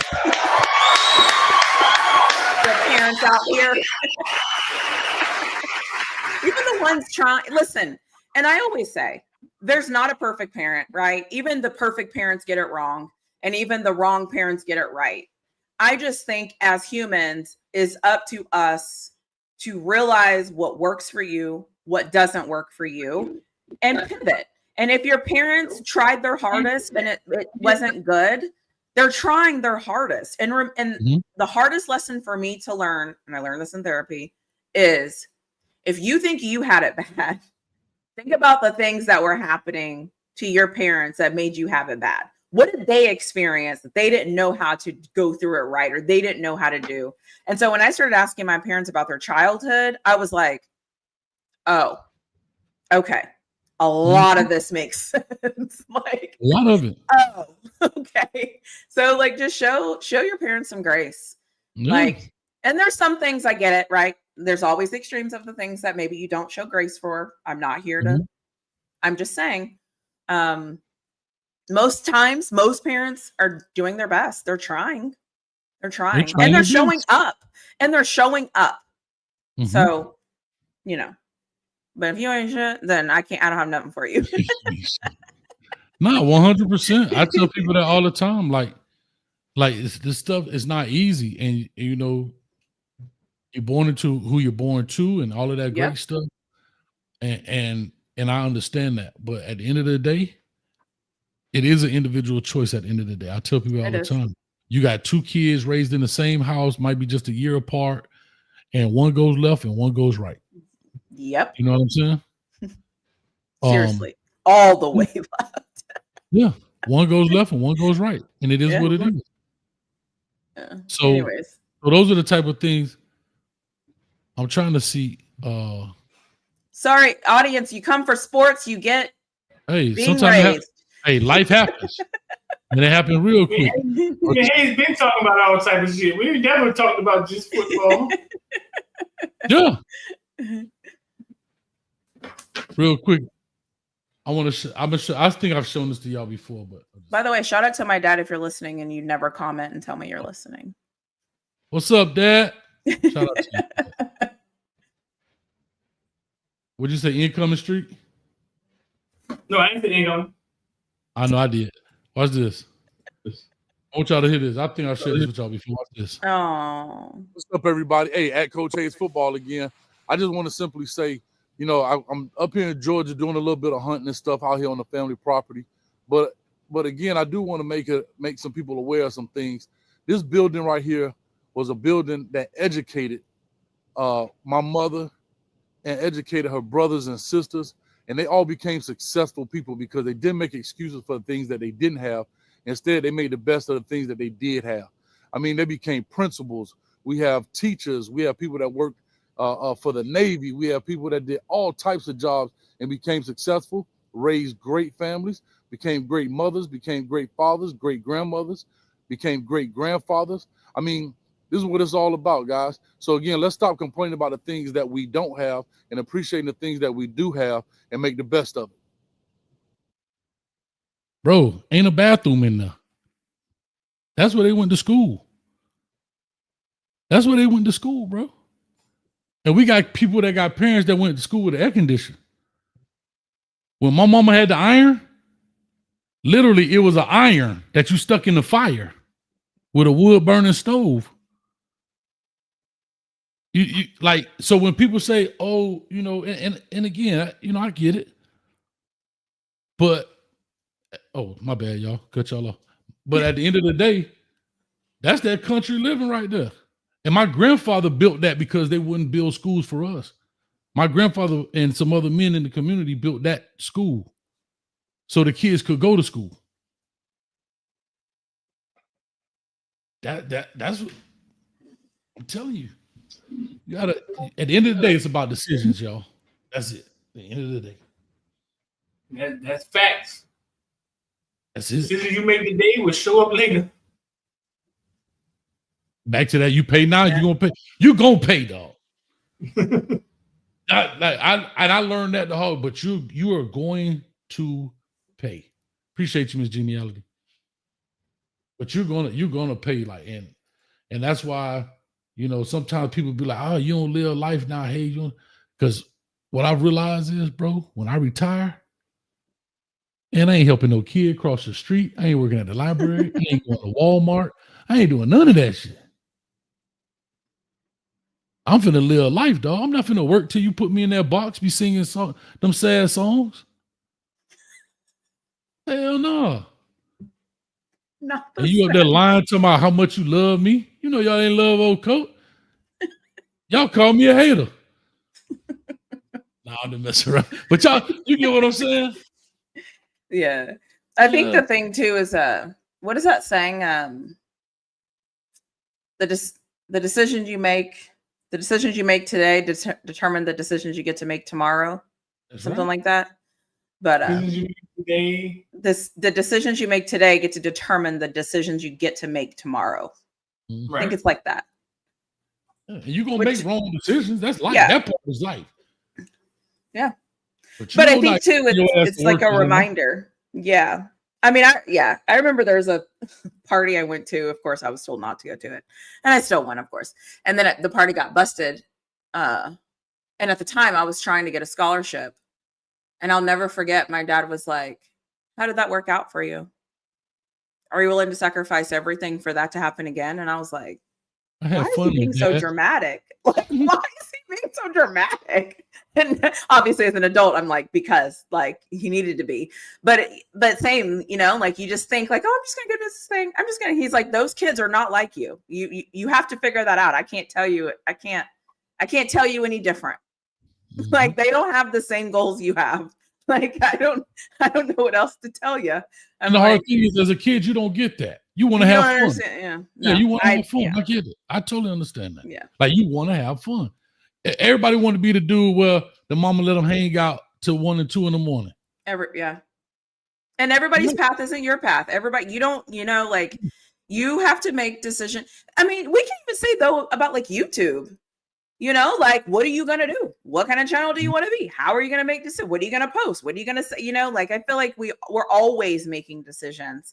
And just because you made a certain decision, that decision works for you and what you're trying to do and where you're trying to get to. But that might not be for everybody. And that's okay. Mm-hmm. But anyways, what do you think, Street? You've been awfully quiet for the past 29 minutes. I'm not Game update. Game update. What? You're doing such a great job. Oh, he's like, I'm done with y'all. Game update. We got 231 people in the building. We appreciate y'all. This is Hayes Street, where right there below me, you might see some felonious activities, or you might see the Boy Scout of the Year, like the guy pushing the wheelchair right there, all in the same frame.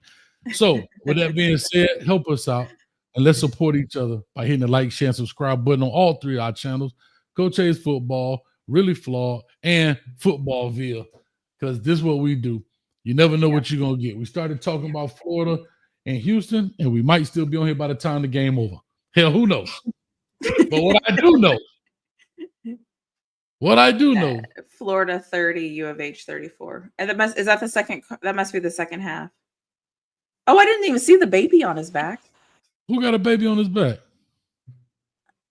She said with the baby on his back. Who got a baby? I don't know. I must have missed it. Darn. A lot of mercy. We missed it. They're probably under your feet. Florida 30, UH 34. Yeah. I just, went from college basketball to love in basketball. This is probably life in basketball. I don't know if it's necessary. Well, I think we did love life in basketball. Women, men, and basketball. But you forgot the live. You forgot the live. See, it just ain't never enough. See, God, you gotta give me. Come on, street. Literally on Wednesday, I'll say something. He's gonna be like, "See, I'm just not enough." Wasn't that perfect, street? Wasn't that perfect? I think that was perfect. That was not perfect. He didn't even laugh. He wasn't even paying attention to you. That's how you know it wasn't good. Did you just undercut me, dog? You just like that one? Yeah, no, you sat right here and watched Really Flawed on her minstrel cook me about Texas versus Miami, and you cried. I ain't feeling sorry for you, boy. Why are you lessening being cooked and try to act like I was on my period? like I was emotional. Experience that day. Look at that. Even Jen said, "Never enough." Jen, we gotta get you on the show one day. You're just mad that I gave you the business and you're trying to justify it, acting like I was in my weak moment. No, I meant every single thing I said. Every word. Every single word. From the second you took off your glasses to the second you folded your arms to the second Coach Hayes was like, I don't know what to say. You should have said, hey, you should have said, put your glasses back on. Put your glasses back on. I couldn't laugh because in that moment I could tell he was so annoyed with me. And so it was too funny. Because he was just like, what am I supposed to say to this? Like, what am I supposed to say? Street, can I tell you something? I hate to say this, though. I had to leave you out there. And the reason I had to is because I've had these kind of arguments and I can never win them, dog, because I don't have them to fight back. I don't. That's why I try not to have these arguments. Because so I can't. He was waiting to see if you could come up with something so he could. Basically, dog, I'm trying to see if you had something I thought of. Because the only thing I could think of is exactly what you were saying, and it never ended well for me. You literally see me get cooked on the anniversary show by 2 ladies. 2 CU aunties. We've been to the mountaintop. They said they are not CU aunties. Remember, they were like, "No, we ain't that." My bad. I said that too. Yeah. They were like, "No, we're not that." I was like, the lady called me a whopper head, and I couldn't say nothing but laugh at her, dog. Like, Coach, hey, you ain't nothing but a whopper head. She did. A whopper head. I love that. I was like, yes, ma'am. I'm a whopper head. Sorry. Anyways. No, we don't know what's the second half of the game or not, dog. We'll see y'all next week. Hey, we'll see y'all next week. Street, let me cut it on. I ain't gonna lie to you, Street. You gonna be honest? I don't even have cable, dog. I can't even watch that thing. You know why? Wait, Street. Because I'm paying now, so I don't have to pay later. Shout out to the old girl in the building. Yes, sir. Street, what are you expecting for Pro Day for Miami? Give us like just 2 things that you're expecting to see at Miami Pro Day. Oh, the spring game. I mean, sorry, spring game. Miami spring game. I was about to say Restrepo running 4-8. I didn't know if you didn't know. No, isn't it Friday? Isn't y'all spring game Friday? Yep. It's Friday? Hold on, it's Friday? Saturday. Hold on, Street. I need you to What's the date? It's Saturday. 12? Okay. It's Saturday. You know what time, Street?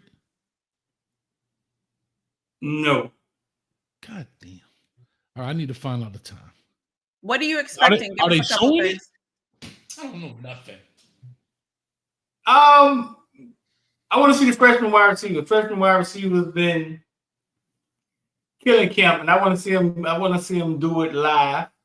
I want to see Ray Ray step up. It's his time. It's been a long time. I would like to see our defensive backfield reassure us that we're going to be okay. Have a big day. Because last year, that was a debacle last year, bro. Are they showing it anywhere? Are they showing the game anywhere? I think it's on the ACC channel.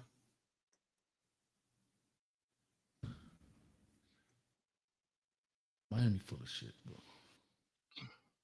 Yeah, I think it's on ACC channel. But yeah, that's basically what I'm looking for, man. I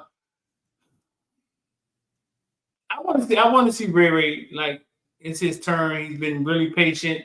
He had an interview the other day. He said all the right things. I want to see him like step up. It's his time now. Restrepo's gone. Restrepo held half a 305 back for the last 5 years. Then he held dudes off. Yeah. Do this thing say Miami spring game $118 a ticket for general admission? How much? $118 each. Yeah, I believe that. They've been trying to make money on the spring game the last 2 years. They've been trying to make money on the spring game the last 2 years. Like, so it's like, and I think a lot of things are like for going to Can you send in an additional $25 so Coach Hayes can go to the spring game? I don't want to go in the Start a fundraiser for Coach Hayes to get into the spring game. Send those super chats so Coach Hayes can get in the spring game. $118? I just saw it on Vivid. I saw it on Vivid Seats. I hope that was like a joke or something, a late April Fool's joke or something. I think the spring game. I think the spring game is April 12th, 5:30, 4 p.m. to 5:30 p.m. I think it's for like certain people, like certain level donors. Last year they only let certain people in the spring game, so I guess if they're saying maybe somebody got a ticket, right? But maybe is it being somebody got an email and I'm they counted it. If they, it'll be on live, bro. It'll be live streamed on ESPN Plus and ACC Network X. The hell is that? Like Bally Sports or some shit. Bro, ain't nobody doing spring games and we still can't steal one of their slots. God damn, dog. Just subscribe to it for one day so you can get the game and then unsubscribe. Matter of fact, can Texas let us borrow the Longhorn Network since they're not doing the spring game? Can we borrow that for since y'all such winners over there? I would let you, but our baseball team that's ranked number 2 in the nation right now is playing this weekend, so it's not available.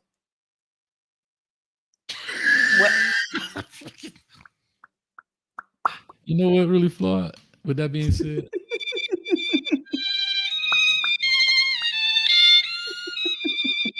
not just a football school, right here, the world's smallest. Not just a volleyball school, not just a basketball school, not just a diving school. I wish that was a glue stick. School. Instead of chapstick, I wish it was a glue stick. How about that? No, you don't. No, you don't. That's a big ass chapstick. That's all I can tell you. Hey, it does what it needs to do. That's all I can tell you. Look at it. All right now. Leave that right there. Street, don't act like you didn't hear what she said. She looking like Stevie Wonder. He like this. Y'all don't let me watch. Like Street is a carry over there. He like, I just call to say about to say I love you. Oh my God. That's so funny. Coach Hayes getting his ass cooked. And I mean it from the bottom of my heart. That is, I was thinking, I'm like, what is that? I want to say how high are the monitors in your house on the ceiling? Right. Is he like, why are you looking like that? It's so funny. It's so Y'all funny finished? that you caught it at the same time. no, because Hey, Street, I'm looking for help, and you like this. I'm about to go out basketball. Y'all can stay here laughing. Y'all gonna let me watch one jump shot. Look at Ray Charles. Look at Ray Charles when they house flooded that night. Look at him right now. What? Damn. What did he say? He said, "Look at the house flooded." Oh, my man down there asleep. He said, "Look at the house flooded." So, are you accused? Are you doing the thing you accuse people of doing to you? Oh, boy, man. I tell you, life comes at you fast. No, boy. it was a lady and some kids walking by. Y'all just missed it. Oh damn! Street went. You Street ain't went worth hard. a quarter. Mm. Street went hard. See, yeah, that's all we can. Our next planning meeting, I will not be available. I didn't even see him sit down, dog. How did he get there? He didn't sit down. These two acting like the national championship ain't going. Somebody didn't score the game. Our next planning meeting, I'm not available because you just made me look weak. Street. I'm gonna throw it in her face right now. You know what I mean? Throw it in her face. You're a woman. Throw it in her face. Flooding. You're a woman. You're supposed to be weak. Throw it in her face right now, Street. This is the time. You can't be weak when you have all this power, baby. What power? And for Act 2, we're playing Rick Ross. Push it to the limit. Anyways, I'm done talking to y'all. I'm done. No planning meeting. I'll see y'all. Wait, is next week when we're going to do the draft? No, the week after. We're going to have a draft show.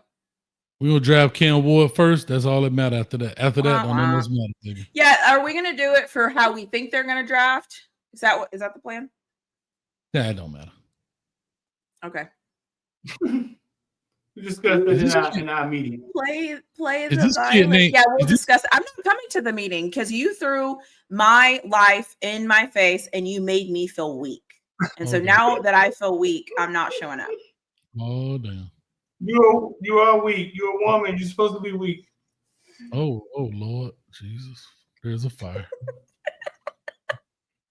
I don't know nothing about all this that's going on. Anyways, well, I'm done with this show, so I'll have an attitude. So it's time to go now that you're done with the stuff. I'm done. And because this show can't go on without me, this needs to be over. Because I'm weak. Yeah, say it again. Hey, say it let again. me ask y'all a question. I'm looking at Netflix. You're only The Red talking to Balloon- me. The real weak guy left. What happened to the street? He Hey, had the enough. So Couldn't did the handle lady it. sell? So did the lady sell the Red Balloon show to Netflix? I heard that. Yeah. I think it's a man that owned it though. But I think that I think it's the husband. Yeah, like I he's think like the they did sell it, and I think people are trying to figure out if they can still do it on that YouTube channel. because they have a whole nother person on Netflix now, kind of like the new host is like advertising it. Yeah, I don't know. God bless her, man. Yeah, that lady famous. Yeah, that lady famous. That's the lady from Issa Rae. I know, but I'm saying that's awesome, man. Play that She violin created again. something. There you go, just trying to tell us what to do. I might get up and do a silhouette. I don't know what that is. I was lying. I'm not into it. I'm playing fast as I can. Wait, did you just sit there and go telling y'all what to do? There y'all go, telling us what to do. Play the music. Anyways. Yes, madam. Thanks for tuning in, everybody. Don't forget to like, share, subscribe. If you want to go to my channel and see amazing content, it is really flawed. The content is really flawed and really sexy sometimes, really informative. You will love it. And if you want to watch Coach Hayes, he has some good content. He has WREs, and he would love for you to watch them, share the content, comment on the content. If you have any questions or anything like that, he will not answer, so don't put them in the comment section below. However, I'm just kidding. However, if you have questions, put them in the comment section below because somebody will answer you. I will say that your chat sometimes, like the engagement in your chat amongst people in the chat is really good. So that is really good. And then I only talk about strong men, so I'm done. I'm strong. Street, she ain't say nothing about you, dog. Get her, dog. Don't be in the light skin now. Really fly mama so bad. Oh. That's all I have to say. So I'm done talking. All right. So with all that being said, like I said, appreciate y'all. 234 in the building. Look at that. I wouldn't suspect 234 people be with us while the Natty's going on, but y'all been hanging out with us. Appreciate it. Much love. Just want to say this before we get up out of here. Footballville mama so big she can use her towel to dry up that entire street out there. We out of here. Peace.